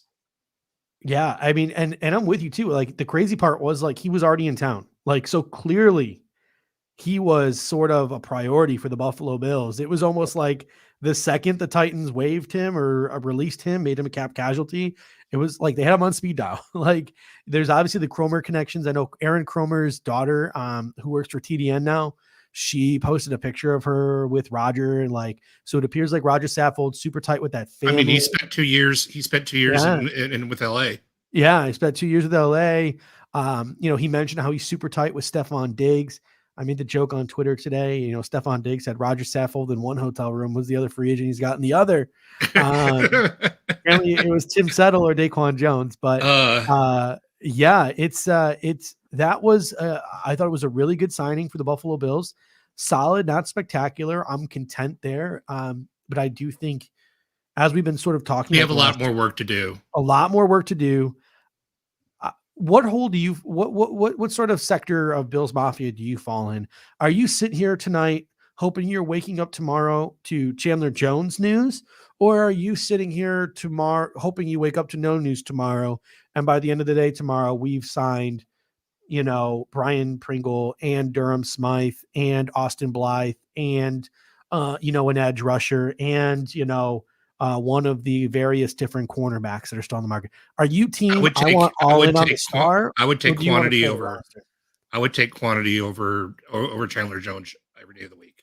I'm with you there, Dave. What are your thoughts? Are you team quantity or quality at this point? If you were the Buffalo Bills, well, let's not assume that just because if they sign a bunch of guys that doesn't mean it's not quality, right? I think that it comes down to value, right? And the value and impact is not a linear relationship, right? I think that sometimes we assume that high dollar means high impact, but that's not always the case, right? So you have to try to find the balance of the right dollars for the right amount of impact on your team, and putting that amount of dollars into one guy like a Chandler Jones who's up there in age. And I wonder, like I said earlier on the show, I wonder about where he is right now in his headspace. I'd rather go for some guys that can really, really open us up for the draft. And knowing that it's a 17-game season, knowing that the Bills ideally are going deep into the playoffs again, you're talking about potentially 20 games or more, right, that the Bills are going to be playing in 2022. So I'd rather have that situation where it's not a rebuild, right? Like, it's not like we're saying, oh, we got to plug all these holes on the roster. It's just saying, like, we do have some needs. Let's address them so that we can free ourselves up to do whatever we want to do in the draft, and that we don't get into a situation where we have such a skewed amount of our cap dollars going to one guy at the end of his career. So that's kind of where I come out. I mean, I know everyone's got their different views. But I agree with Dave. Like, I'm also like, I would love to have another difference maker, especially on the defensive interior, because I don't think any of the two guys we got today are incredible difference makers. And I agree. I think I would have gone after an Ogba. I would have been comfortable giving Ogba 4 years, $60 million, right? He got 4 years, like 65, whatever it was. That would have been a guy I would have invested in, right? Veteran guy, productive. The Bills need a presence on the edge to complement their young guys. That would have been fine with me. But like a guy like Chandler Jones just seems like, I don't know about the fit for me personally. That's just me. Yeah, I mean, I personally like what they did on the interior, just because I don't know if this scheme lends any of those interior guys to like being too much of a difference maker or too much of a star. I just want those DTs to come in, and I want them to get a push, and I want them to two gap, and I want them to allow the linebackers like Edmonds and Milano and Teron Johnson when he has to come into the box to just be the best version of themselves. Like, I don't need them to. I don't need the Bills to go out and chase an Aaron Donald at defensive tackle. I think the way the scheme operates, there really isn't an Aaron Donald available. That is true. I just need guys who can free up Ed Oliver to maybe be even more of a factor than he already is, and to just go out there and do their 111th and free up Matt Milano and Tremaine Edmonds to start making plays. Because I think if Milano and Edmonds are more free, then this defense can make more plays as well. All right, your boy. Any final thoughts before we got one more caller in the calling line? It's a top secret caller we got coming on next. Well, first thing, to address that comment that you guys flashed there temporarily, actual high functioning alcoholic. So there it is. Close. There it is. The second one is, do you think it would be if Seattle makes another move at starting quarterback? Because there's got to be no way they're going into the season saying Drew Lock's our guy. So the two names that are still out there, and I don't think one of them is in play for the Seahawks. I think when all is said and done, I think Garoppolo goes to the Colts, and the name I've been hearing to Seattle is Gardner Minshew. That makes sense to me. I also can envision Pete Carroll thinking he's a genius and he drafted Russell Wilson once, and him thinking that one of these quarterbacks that everyone thinks is a turd is a really good quarterback. It wouldn't shock me if what do they have, the 9th pick now? Wouldn't shock me if they used it on Desmond Ridder or someone like that. They're like, oh, we're smarter than everybody. Ridder is just like baby Wilson. That's all he is. Yeah, I've seen a couple of people compare him to like Tony Romo, and I'm just like, what are you smoking? Because my preferred quarterback too this year was actually Drew Lock, and I thought if Denver could get Aaron Rodgers or Russell Wilson and have Drew Lock as a backup, I thought maybe we could wrestle him away for like pittance. Yeah, we got Kendall, who always wants to chime in when we talk about Desmond Ridder, that he's QB1. No one cares, Kendall. We have a franchise quarterback. Thank you so much, you boy. We appreciate it. Sorry, yeah. Yeah, no, just one last thing. Get off of Mariota. He is he's athletic, talented, but he's dumber than a bag of bricks. But Tennessee couldn't look do what else is out there. I know he's athletically gifted. Give us Kyle Allen. Okay, that's what I want. Give us Kyle Allen. But that's my preferred. That's my Mariota's preferred option. Mariota can't pick up a playbook to save his butt. That's why it always took him. That's always why it took him forever to get going in Tennessee. This has been fun. The next time we do a segment, make sure you call in. We always appreciate you, boy. No problem. All right, have a good one. And we got a surprise guest back from a guy who was almost a Bills guy at one point. Back in the early days of our time. Was the third one? Yeah, the pretty one. Yeah, the pretty one. We got Casey Reed here. How you doing this evening, Casey? Man, I won't complain. Just went grocery shopping, spent too much money. Should I have said Casey Reed of the Monday Morning Draft? Man, look at there. Something happened to my website, so it's down now, and I haven't had an off day. I've been working too much on my day job, so the website's not even up. But yeah, there's a website out there somewhere. Kyle Knapp from the Bird app. He's actually in charge of the website, and he just doesn't know it. So that's really on him. All right. So it seems like there are some things that you want to get off your chest this evening because you tried calling me on my actual cell phone. We have the technology just to bring you right onto the app. So I said, go follow the link in the description box. What is it that you wanted to talk about this evening in regards to the Buffalo Bills? I'm not in Buffalo. I'm not in New York. That's not a secret. I'm in Tennessee. But I actually have been looking at the cameras outside of Duff's, and let me tell you, there's a lot of big names that have been hanging out there. Do you want to fill us in as to? No, that was it. That's all I wanted to let you know. That was it. I don't want to give it away because my sources tell me that there are free agents. It's out there. Here's the question I'm going to throw at you, Casey, and I'm going to make you take this one serious. God. Okay, I'm ready. The Buffalo Bills. The Buffalo Bills have two guys at Duff's right now, and they're trying to court two. They're trying to court two free agents. They got one guy at the Duff's in Williamsville, and they got another guy at the Duff's at the airport. They got them at two different Duff's.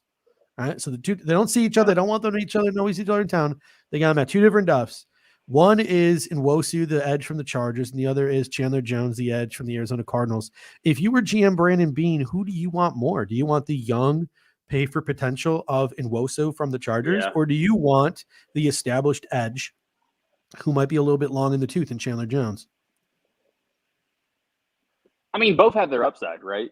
I mean, just Mhm. just initially, I want Nwosu, just being honest with you, but both have their upside, right? Chandler Jones can come in there and he doesn't have to be the guy, right? He doesn't have to. He can do that rotational, kind of saving for the playoffs, Jerry Hughes style.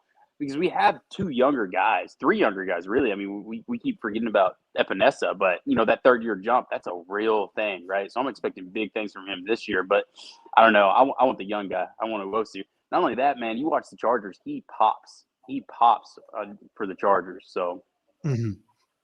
on the next Yeah, guy. hey, I like My Cameron question for Thomas from you San is Diego State. who is Yeah. at which Duffs, right? That's my question.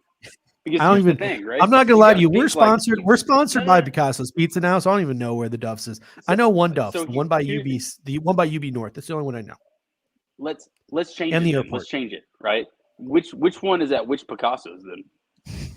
That's a great 'Cause question. I All have a feeling, Picassos are right? created equal. Well, I was What's about to say the one at the airport just feels like They're not we taking kind it of want you, serious. but we don't want you. Yeah, it feels like that. You know what I'm saying? So Yeah. I mean, I'm sure Chandler Jones has reached out, right? It's home. I'm Mhm. sure he's reached out and been like, "Hey, what's up? I'd love to come." And Brandon Bean was like, "I've got $3.50. $3.50. That's about all the cap space I've got for you. You want to take vet minimum? Come on down. We can knock that out." Right? It's just not realistic. In I don't my know. I opinion, it's feel not like realistic. if the Bills were taking the edge rush seriously and the Bills wanted Chandler Jones, I think the Bills could free up enough cap room to get, because you just saw today they gave Roger Saffold a contract where it was a 1-year contract, but it was really a 2-year contract because they're paying him like $2 or $3 million, the season after next, but they're not really.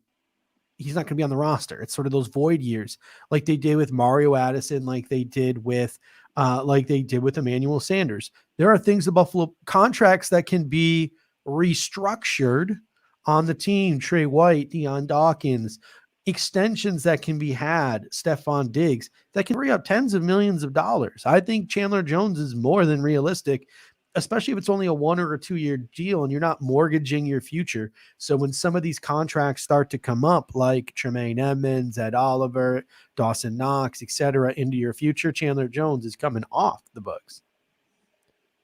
Maybe I just don't want to set myself up for like disappointment. Maybe it's that. Trying to numb the pain. Because what you're saying is smart. I mean, it sounds like you just copied Dave's notes, is what it sounds like. But my question for you, my biggest question, right, that I want to call in, not only to bug you, right? My wife was like, we're laying in bed. My wife's like, you're determined to bug them tonight. I was like, hell yeah, I'm determined to bug them tonight. My one question, though, is who's next, right? The Bills aren't done, right? It's nighttime. Yeah. Who should I stay up? Who is next, right? I've got, in my mind, I'm thinking cornerback, right? Like a vet minimum cornerback is out there. So who are you thinking, Dave? You've been quiet. You talk first, Dave, because I don't want to. Ask Dave a question. Right? Dave, who are you thinking? What position? What person comes to mind? I mean, I don't know that the Bills are done addressing the interior of the offensive line. I kind of like the That's idea fair. of Austin Blythe as an option late night. But look, I mean, if the Bills really do want to go after a corner, I don't think it's going to happen tonight. I think they'd be wise to wait on corner. We've only seen a couple of the big names really get signed, J.C. Jackson, Carlton Davis, but our guy Sidney Jones was signed, Akeelia Witherspoon, but there's still a ton of names out there. Dante Jackson's still out there. AJ Bouye was cut. Kendall's guy, Casey Hayward, AJ as a Bouye veteran. is What? Well, I was just gonna say AJ is an intriguing prospect, right? Doesn't count towards compensatory pick formula because he was cut. And just from a numbers game, if you look at who the Bills need a corner, right? There's no doubt about it. But from a numbers game standpoint, I think if you're going to prioritize who you're going to go after still in free agency, I would still maybe prioritize the interior of the offensive line and maybe look at a guy like Austin Blythe before you shift your focus to corner. Now the Bills may go the other direction. They may be looking for a backup quarterback. Backup quarterback, corner, those are things I maybe would wait on at this point in free agency. And I'd probably maybe double dip at interior offensive line, double dip at defensive tackle, double tip on the interiors of both lines. I like that idea. Yeah, I mean, I look at some of the names that And are I still think available. Oh, sorry, you can go. no, you're fine. Yeah, you can answer the question. I was Oh, just gonna move on to the next. I've only got one last question, and then I'm gonna go eat dinner. I'm just looking like probably out of the realm of possibility of Stephon Gilmore, but Stephon Gilmore, Casey Hayward, Darius Williams, who was a hot name who didn't really ever move the needle for me as a Bills fan. But Rasul Douglas, Dante Jackson, Steven Nelson, Chavaris Ward, AJ Bouye, McKenzie Alexander, Xavier Rhodes, Bryce Judge, there's one Callahan, guy. There's Richard one guy Sherman, Joe on your. Hayden, There's one guy Robert on your Alford. list that I wasn't sure. Is Mike? I didn't see Mike Hughes on your list. He could be. He's down there in the red. Oh, He's is all the way he? down there. I got him bolded though. I mean, Mike Hughes, Kyle Fuller, Oh yeah, your Jason list is pretty long Verrett, here. Fabian Moreau. I mean, there's so many dudes. Like Exactly. Mike That's Hughes my is the last name that I have bolded, and he's like 34th on my list. Like, so some of these Well, guys who are in here are nickel corners like Shannon Sullivan and K'Wan Williams. But I mean, CB2, as much as it, hey, Buffalo, go pick your guy and go get him. They could wait a week and get a guy for pennies on the dollar who's still just as competent as anyone they could sign this week. So if you're the Buffalo Bills, as much as we all fans want that like assurance of, all right, we got our CB2 in tow, we're good to go. We didn't even mention Levi Wallace, who wasn't signed yet, by the way. Oh, we got our CB2 in tow, we feel good. We might have to wait a week because there's just so many corners that Brandon Beane might just look at it and be like, yo, I'm going to play hardball with these motherfuckers. Like, the more time that goes on, it's probably more likely they try to bring Levi back, right? I mean, I would think. Casey, what's your final question here? Yeah, so my final question, and this was brought up today in my mind. The Jaguars, they're going on a spending spree, right? Just a big, giant spending spree. So I sat back and I started thinking, Bills Mafia, we can be a tad bit dramatic, right? When we see that, Brandon Beane isn't making as moves out in the daylight, I should say. So like when somebody gets signed, we're like, oh my goodness, why didn't we do this? Why didn't we do that? Or at least Twitter's like that. Maybe if you're not on social media, you're living a happy life, but that's not us, right? So my big question is what team has won the offseason, going on a spending spree by all these free agents, blah, blah, blah, blah, blah, blah, and then went on to have either a very deep run in the playoffs or win the Super Bowl? I mean, you'd point to the Rams, but even like the Rams, it's not free agency, it's they traded. They were trading. They were trading in the middle of the season. The Bengals spent a ton. The Bengals spent a ton. And they didn't used to. They didn't used to until last offseason. They had to because they drafted so poorly for so long, and their roster was just so churned. But I look at a team like the LA Chargers and what they have done today. Oh man, yes. They added on the interior of the defensive line. They added Austin Johnson, one of my favorites. Sebastian Joseph Day, one of my favorites. They added Khalil Mack on the edge to go along with Bosa. They added J.C. Jackson. Kendall comes in and says the 2020 Bucks. It's a good example of free agency.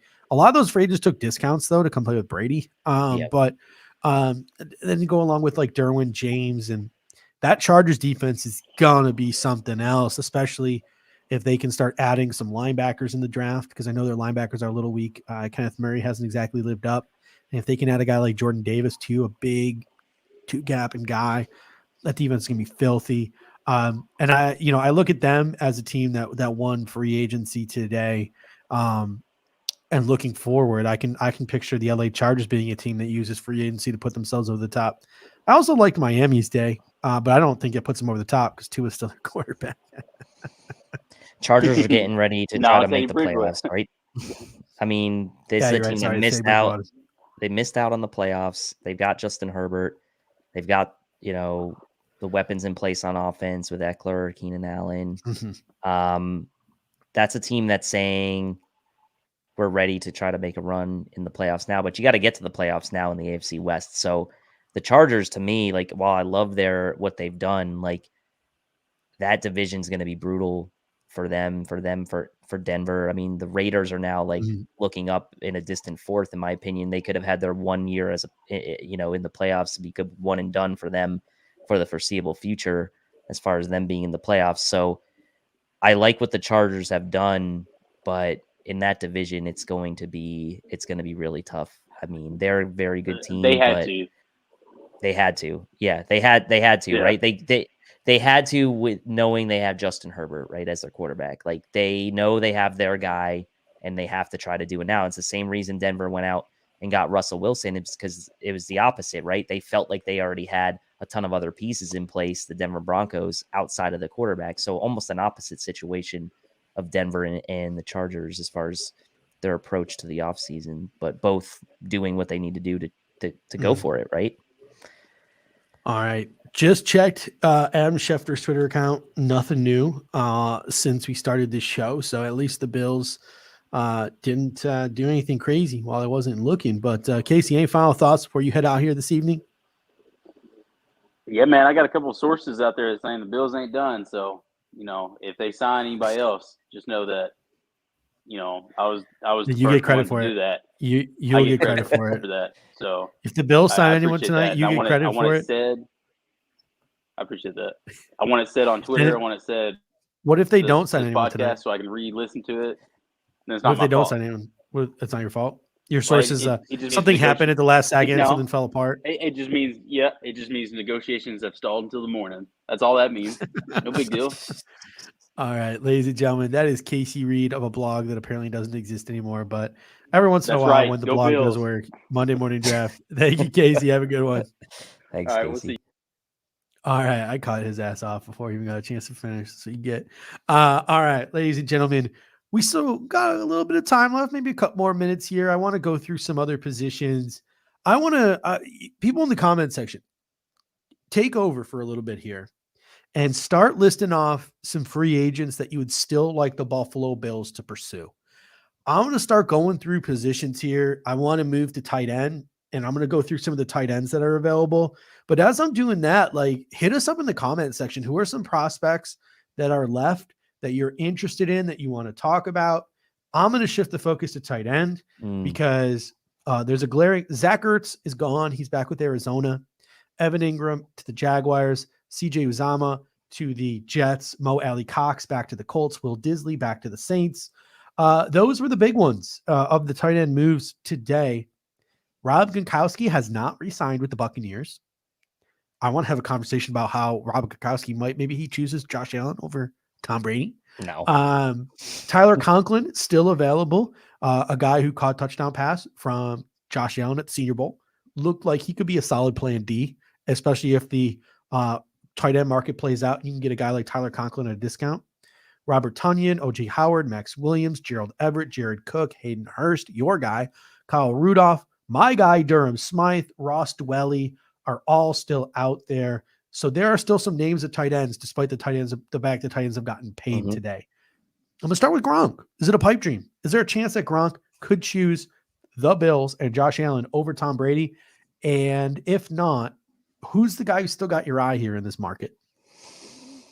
I feel like our odds took a significant hint with Brady unretiring that the Bills get Gronk. I mean, there's no other way to put it, right? I think he's going to go back to Brady if the money's right and to go for another run. I mean, there's just no way those two can be separated, right?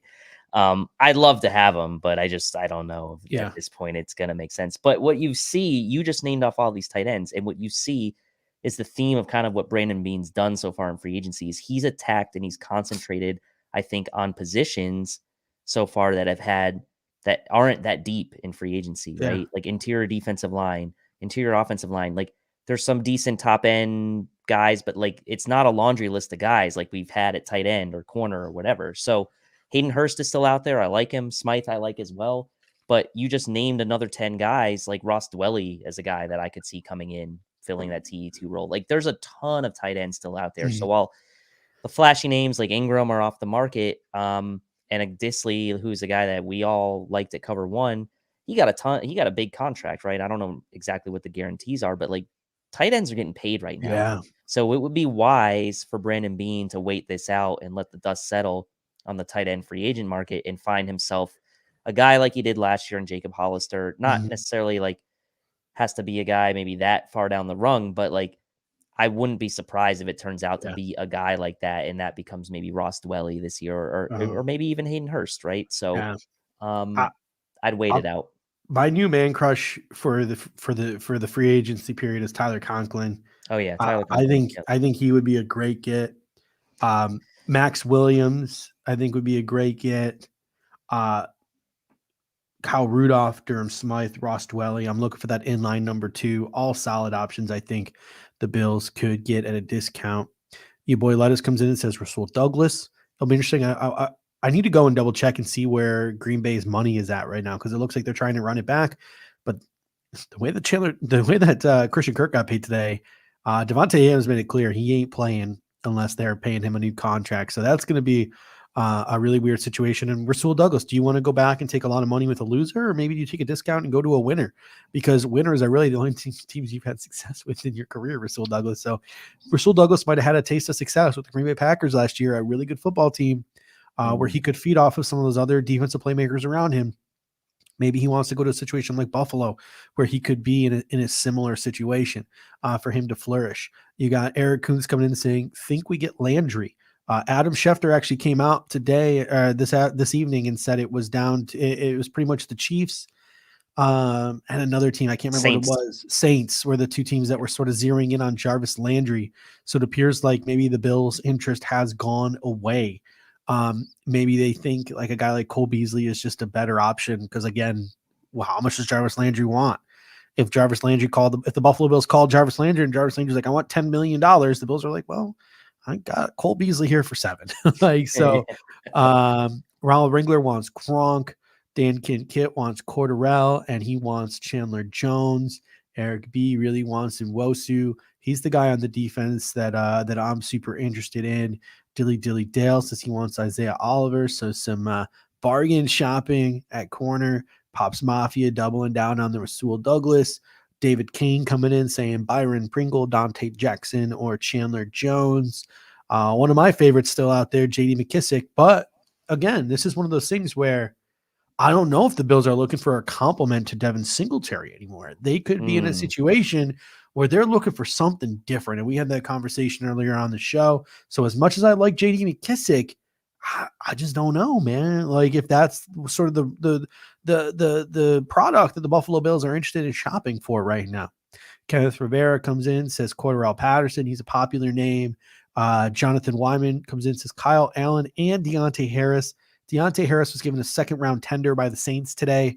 So if the Buffalo Bills did sign Deontay Harris, it would cost them a second-round pick. So I think Deontay Harris, not to take any wind out of your sails, might not be an option there. Kenneth Regelman comes in and says Marcus Cannon. When I saw his name, my ears perked up a little bit. He was released by the Texans today. He's coming off a back injury. He's been dealing with a back injury for a couple of years now. So the medicals would have to check out on Marcus Cannon, but he could be a bargain swing tackle. Zadarius Smith is an option coming off of a neck injury. I would rather have Nwosu. I'd rather have Chandler Jones, but he's an option as well. If the Bills decide to move on from Cole Beasley, I don't think we see Jamison Crowder unless Cole Beasley gets cut. But this could be a situation where we get 5-6 days into free agency. Nobody wants Jamison Crowder. The Bills call Jamison Crowder. We're like, will you take $4 million? And he'll be like, yeah. And the Bills then cut Cole Beasley, save $7 million, in $3 million in cap space, and they signed Jamison Crowder for $4 million, and they save some money and just replicate what they had in the slot there with Cole Beasley. So should be interesting. Another Cordarrelle Patterson.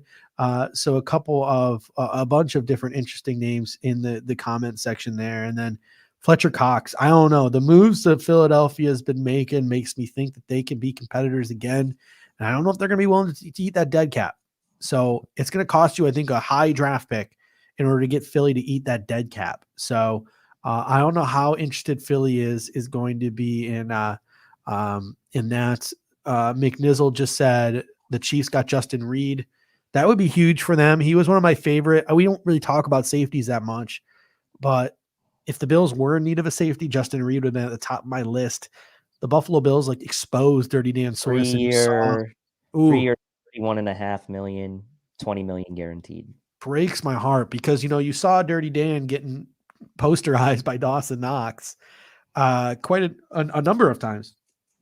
against Kansas City Chiefs. So they got a guy like Justin Reed out there at safety on their defense. It looks like Tron Matthew won't be back. So obviously it's not like this is pretty much a 1-for-1 split of him and Matthew, I guess. So maybe Dirty Dan doesn't come into the equation, but good safety there. DJ Chark, Eric B says going to command 15 million plus. The longer you get into free agency, the less he commands, right? I mean, so this could be a situation where, this could be a situation where we get a week into free agency and nobody has really given DJ Chark what he wanted. And Brandon B can call him and be like, yo, you want to come play with Josh Allen on a 1-year contract and, reset your career? Come to Buffalo. And it could be something you could convince DJ Chark to come in on. So the longer you wait on a guy like DJ Chark, I think the better off you are. Just looking through at some other positions, I'll tell you what, the edge class, it's down to Nwosu or Chandler Jones for me. I mean, if we miss out on those guys, Morgan Fox became available today, but he's not moving the needle. I mean, if we lose out on Nwosu and Chandler Jones, it's on to Ogbonya Okonwanku for me and the draft. Like, it's just, that's the shallowest of all the positions, I think, edge. So that's really disappointing. But all right, Melvin Ingram's still out there, no? Yeah, I mean, Melvin Ingram is still out there as well. Yeah, and his price tag could come down the longer we wait as well. But again, we're only 1 day in, so yeah. Through 1 day, there's a lot of black on this spreadsheet here. And there will be a lot of black again tomorrow on this spreadsheet. So again, in the description box, Here's have one. A favorite of Aaron Quinn and Greg. Tom said trade target. I understand, and everyone's talking about this, and I get it because there are insiders there that are putting enough smoke around the name.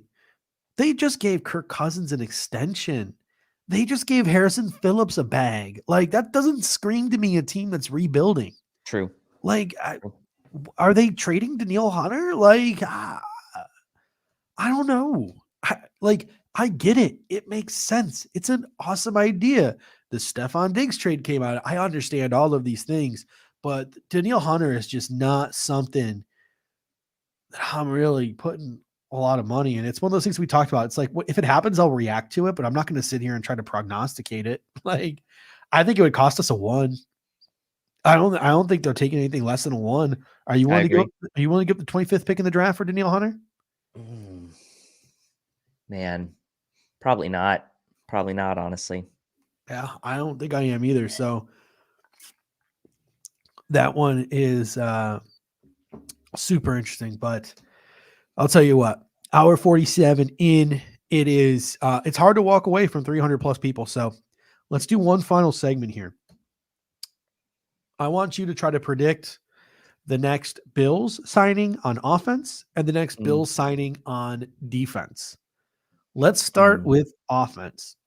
And people in the comment section, let us know what you think. Who do you think we're going to wake up to tomorrow? And either first thing in the morning or it's already happened over the middle of the night. Who do you think is the offensive player that you see the Buffalo Bills signing next? Whether it's tomorrow or Wednesday. Offensive player signing next. Bates does not count. They already rumored that they're signing him to the low tender. Yeah. He's just got to put pen to paper. I mean, I mentioned Blythe before, but I'll go with it. I'll go with someone different. I'll say just to mix it up a little, I'll say Kyle Allen, backup quarterback, comes into play. I like that. I think that if you think about the offense, I think they're going to want to secure the quarterback position. I'm surprised they haven't already. I really am. I'm surprised they didn't have their dude and went out and did that. Dave Rusman comes in and says, Stephon. Love the mentions of Pringle, by the way, in the comment section. We know you guys know I love him. Yeah. It's weird. I'm not willing to bet. I'm not willing to bet my money on a big fish. I'm trying to think. There's really no one left that there was really a lot of murmurs around. I was going to throw a wild card out there of like Rashad Penny, just like someone like we haven't talked about, but like I'm not going. I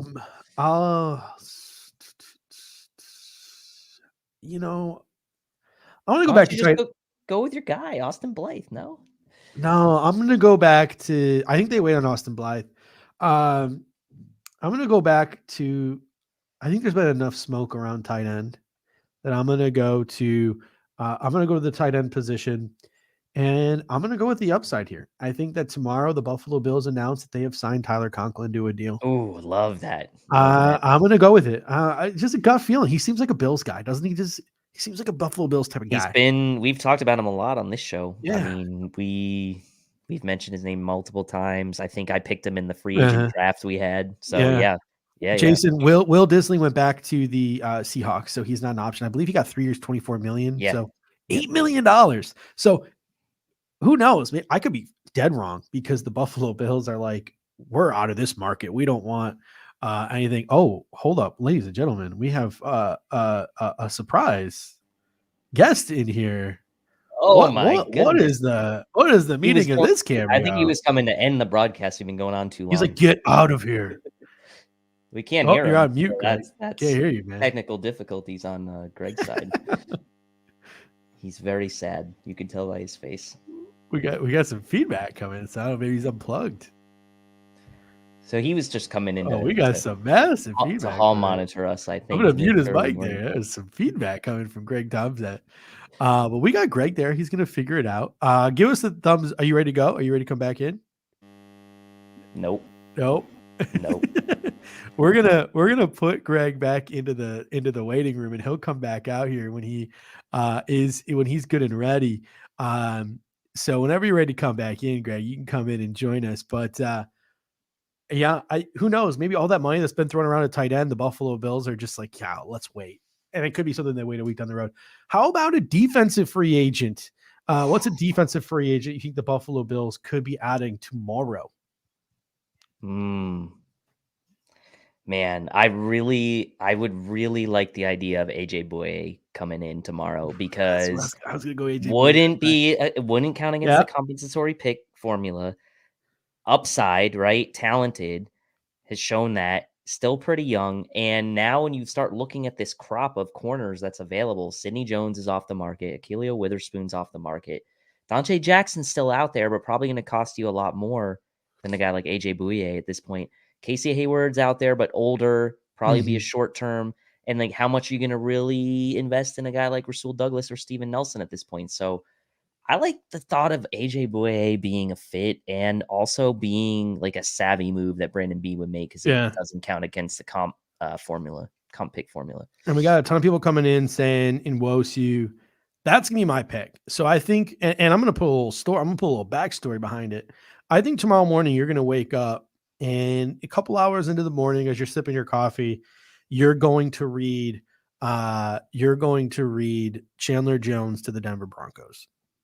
And I think that I'll be okay with that. I will be okay. A lot of people are going to be upset, but I think within 20 minutes of that announcement, the Buffalo Bills will have moved on to plan B and will have signed Nwosu to a deal. So I think just like they sort of did with DaQuan Jones, the Bills, we as Bills fans have not had a chance to mourn Harrison Phillips properly. The snap of a finger. Not mourning him that $19.5 million deal he got. He's doing just fine. We haven't had a chance to mourn the man, and he's already. So we got Greg Tomzet. He wants to come in, and I'll try one more time. He's back. There we go. We got him. All right. I was on doing a guest spot on Pat Moran show, and I was on StreamYard, and I came on. I'm like, oh my God, these monsters are still going. So I came to check what's wrong with you. But figure, hey, it's first night of free agency. We were going, Greg, we'll ask you the question we just asked the comment section, and we asked each other. Next offensive player the Bills sign in free agency, and next defensive player the Bills sign in free agency. Ooh, that's fun. The next offensive player, I want to try to see how I can be as accurate as possible and as disappointing as possible. The next offensive player the Buffalo Bills sign is tight end Durham Smythe. Okay. The next defensive player the Buffalo Bills sign is Rasul Douglas. Ooh, okay, you went the opposite of me. I went AJ Bouye just because of the good call. I went Nwosu. Yeah, that's. But I went Ty Conklin for offense. Ooh, I would love Ty Conklin. Yeah. I'd be so excited. I feel like Ty Conklin, he had such a nice year last year, and it would be surprising to me if he got less money than like a Mo Alley Cox. I just don't understand some of the tight end money that's getting thrown around. And I know like the contract details are like, we're seeing the face value of these things, right? We don't know the mechanic. Like we saw this with Tyler Crofts a couple years ago where the Bills could get out of his, pretty easily after the second year. So it's all about how these things are structured ultimately, but Ty Conklin coming in would be sweet. That's what happens, Kendall, when you take the night off to study film. Try to stand you up. But I think people underestimate, Tyler Conklin had a better season last year than Dawson Knox. Like as excited as we are about the breakout, he had more catches, more yards. Like I'm surprised he wasn't the first tight end signed. I'm surprised he wasn't like quickly nabbed. Like I'm really shocked. You want to know a really all over him. Disappointing thought I'm going to plant in your mind? CJ Uzomah just left Cincinnati. It would make so much sense for them to add Tyler Conklin. As their tight end one. Like I saw Joe Goodberry tweet at him, be like, "Hey, what's up?" and I'm gonna be so mad to find out that they snagged him as a starting tight end. But I would love that one. It's just interesting too because like as we enter the second day of free agency, a lot of guys that I think we here at Cover One sort of estimated would be available on the second day of free agency went pretty quickly. The Buffalo Bills signed two of them, DaQuan Jones and Tim Settle. Sidney Jones, Akila Witherspoon, like snap of a finger, like completely off the board. Those were like, we were thinking like, oh, those are the fallback options the Bills will get on like day 3 or day 4. They got signed up pretty quickly. I thought Teddy Bridgewater being the second quarterback signed, that shocked me. I thought Mariota would be gone before him. And just a bunch of guys, Will Dissly, so it's super ton of the big names still. Matter of fact, somebody just listed him here. Taron Armstead, Chandler Jones, Allen Robinson, Bobby Wagner, Von Miller, Teron Matthew, Odell Beckham, Stephon Gilmore, DJ Chark, still out there, Cordarrelle Patterson, Eric James Fisher, James Daniels, Randy Gregory. Really good players still out there. Yeah, and as any Bills fan will tell you, there's only 2 players out there right now: Chandler Jones and Nwosu, Uche Nwosu from the Chargers. According to Bills Mafia, those are the only 2 valuable players right now. I mean, if I have my druthers, it's a trade for Daniil Hunter. That's by far my number one. I don't think it's going to happen because I think it would take more than what we would want, and I think that he has some. I'm not quite as concerned with the injury history, but it's real. Like you have to be aware of it, and especially when you're talking about a guy who probably wants like a 5-year, $100 million extension. But man, he is a ridiculous, athlete off the edge. He would be fantastic. I love Dean's hog molly count. That's fantastic. I've enjoyed it all day.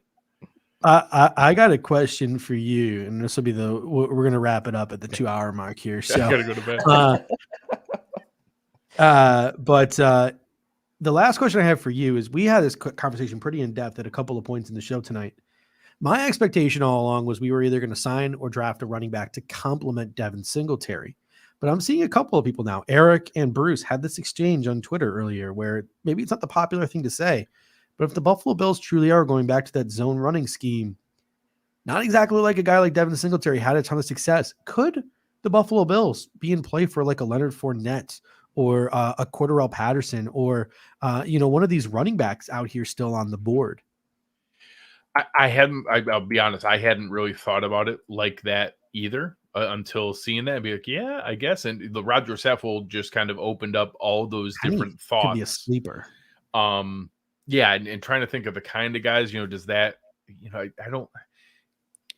don't know. Is that Rashad Penny? Is that Melvin Gordon? Is it Fournette? I don't know who that is. Honestly, Patterson really makes some sense in that kind of scheme to be able to do that, especially when you have a Devin Singletary to complement with it. I'll bring up a couple names that I think might make a little bit more sense. Yeah. Maybe a Marlon Mack or a Justin Jackson might be the kind of guy that you would go to, or one that really had an ugly year last year, but is an Aaron Quinn favorite. Philip Lindsay is great in his own scheme. Yes. So I think it'd be fun if they splurge at the top end of that. I still expect it to be at the lower end. Yeah. And you still got Jerick McKinnon and Jeff Wilson, 2 former San Francisco guys sitting out there. Raheem Mostert is another zone scheme. San Francisco sitting out there too as well. So I don't know. I feel like maybe Maybe that could be. Oh, I would love to trade for Alexander Madison. He's one of my favorite players in the NFL. It would shift it. My thought was in the J.D. McKissick, Darrell Williams, James White range, and that did shift my thinking to be like, well, you probably could do more of that with Singletary and add more of a zone heavy guy. That I could see that too. All right, so all right, monsters, go to bed. That'll do it for us this evening. Hey, it's only 8:00 for me out here in Phoenix, Arizona. So you and your crazy daylight savings hour bunking ways. It's 11:00 for you. I keep thinking it's 10:00 for you guys. It's 11:00 for you guys. So Greg, thank you for popping in. Appreciate you guys. Everyone who called in tonight for our call-in section, thank you so much. Super appreciate it.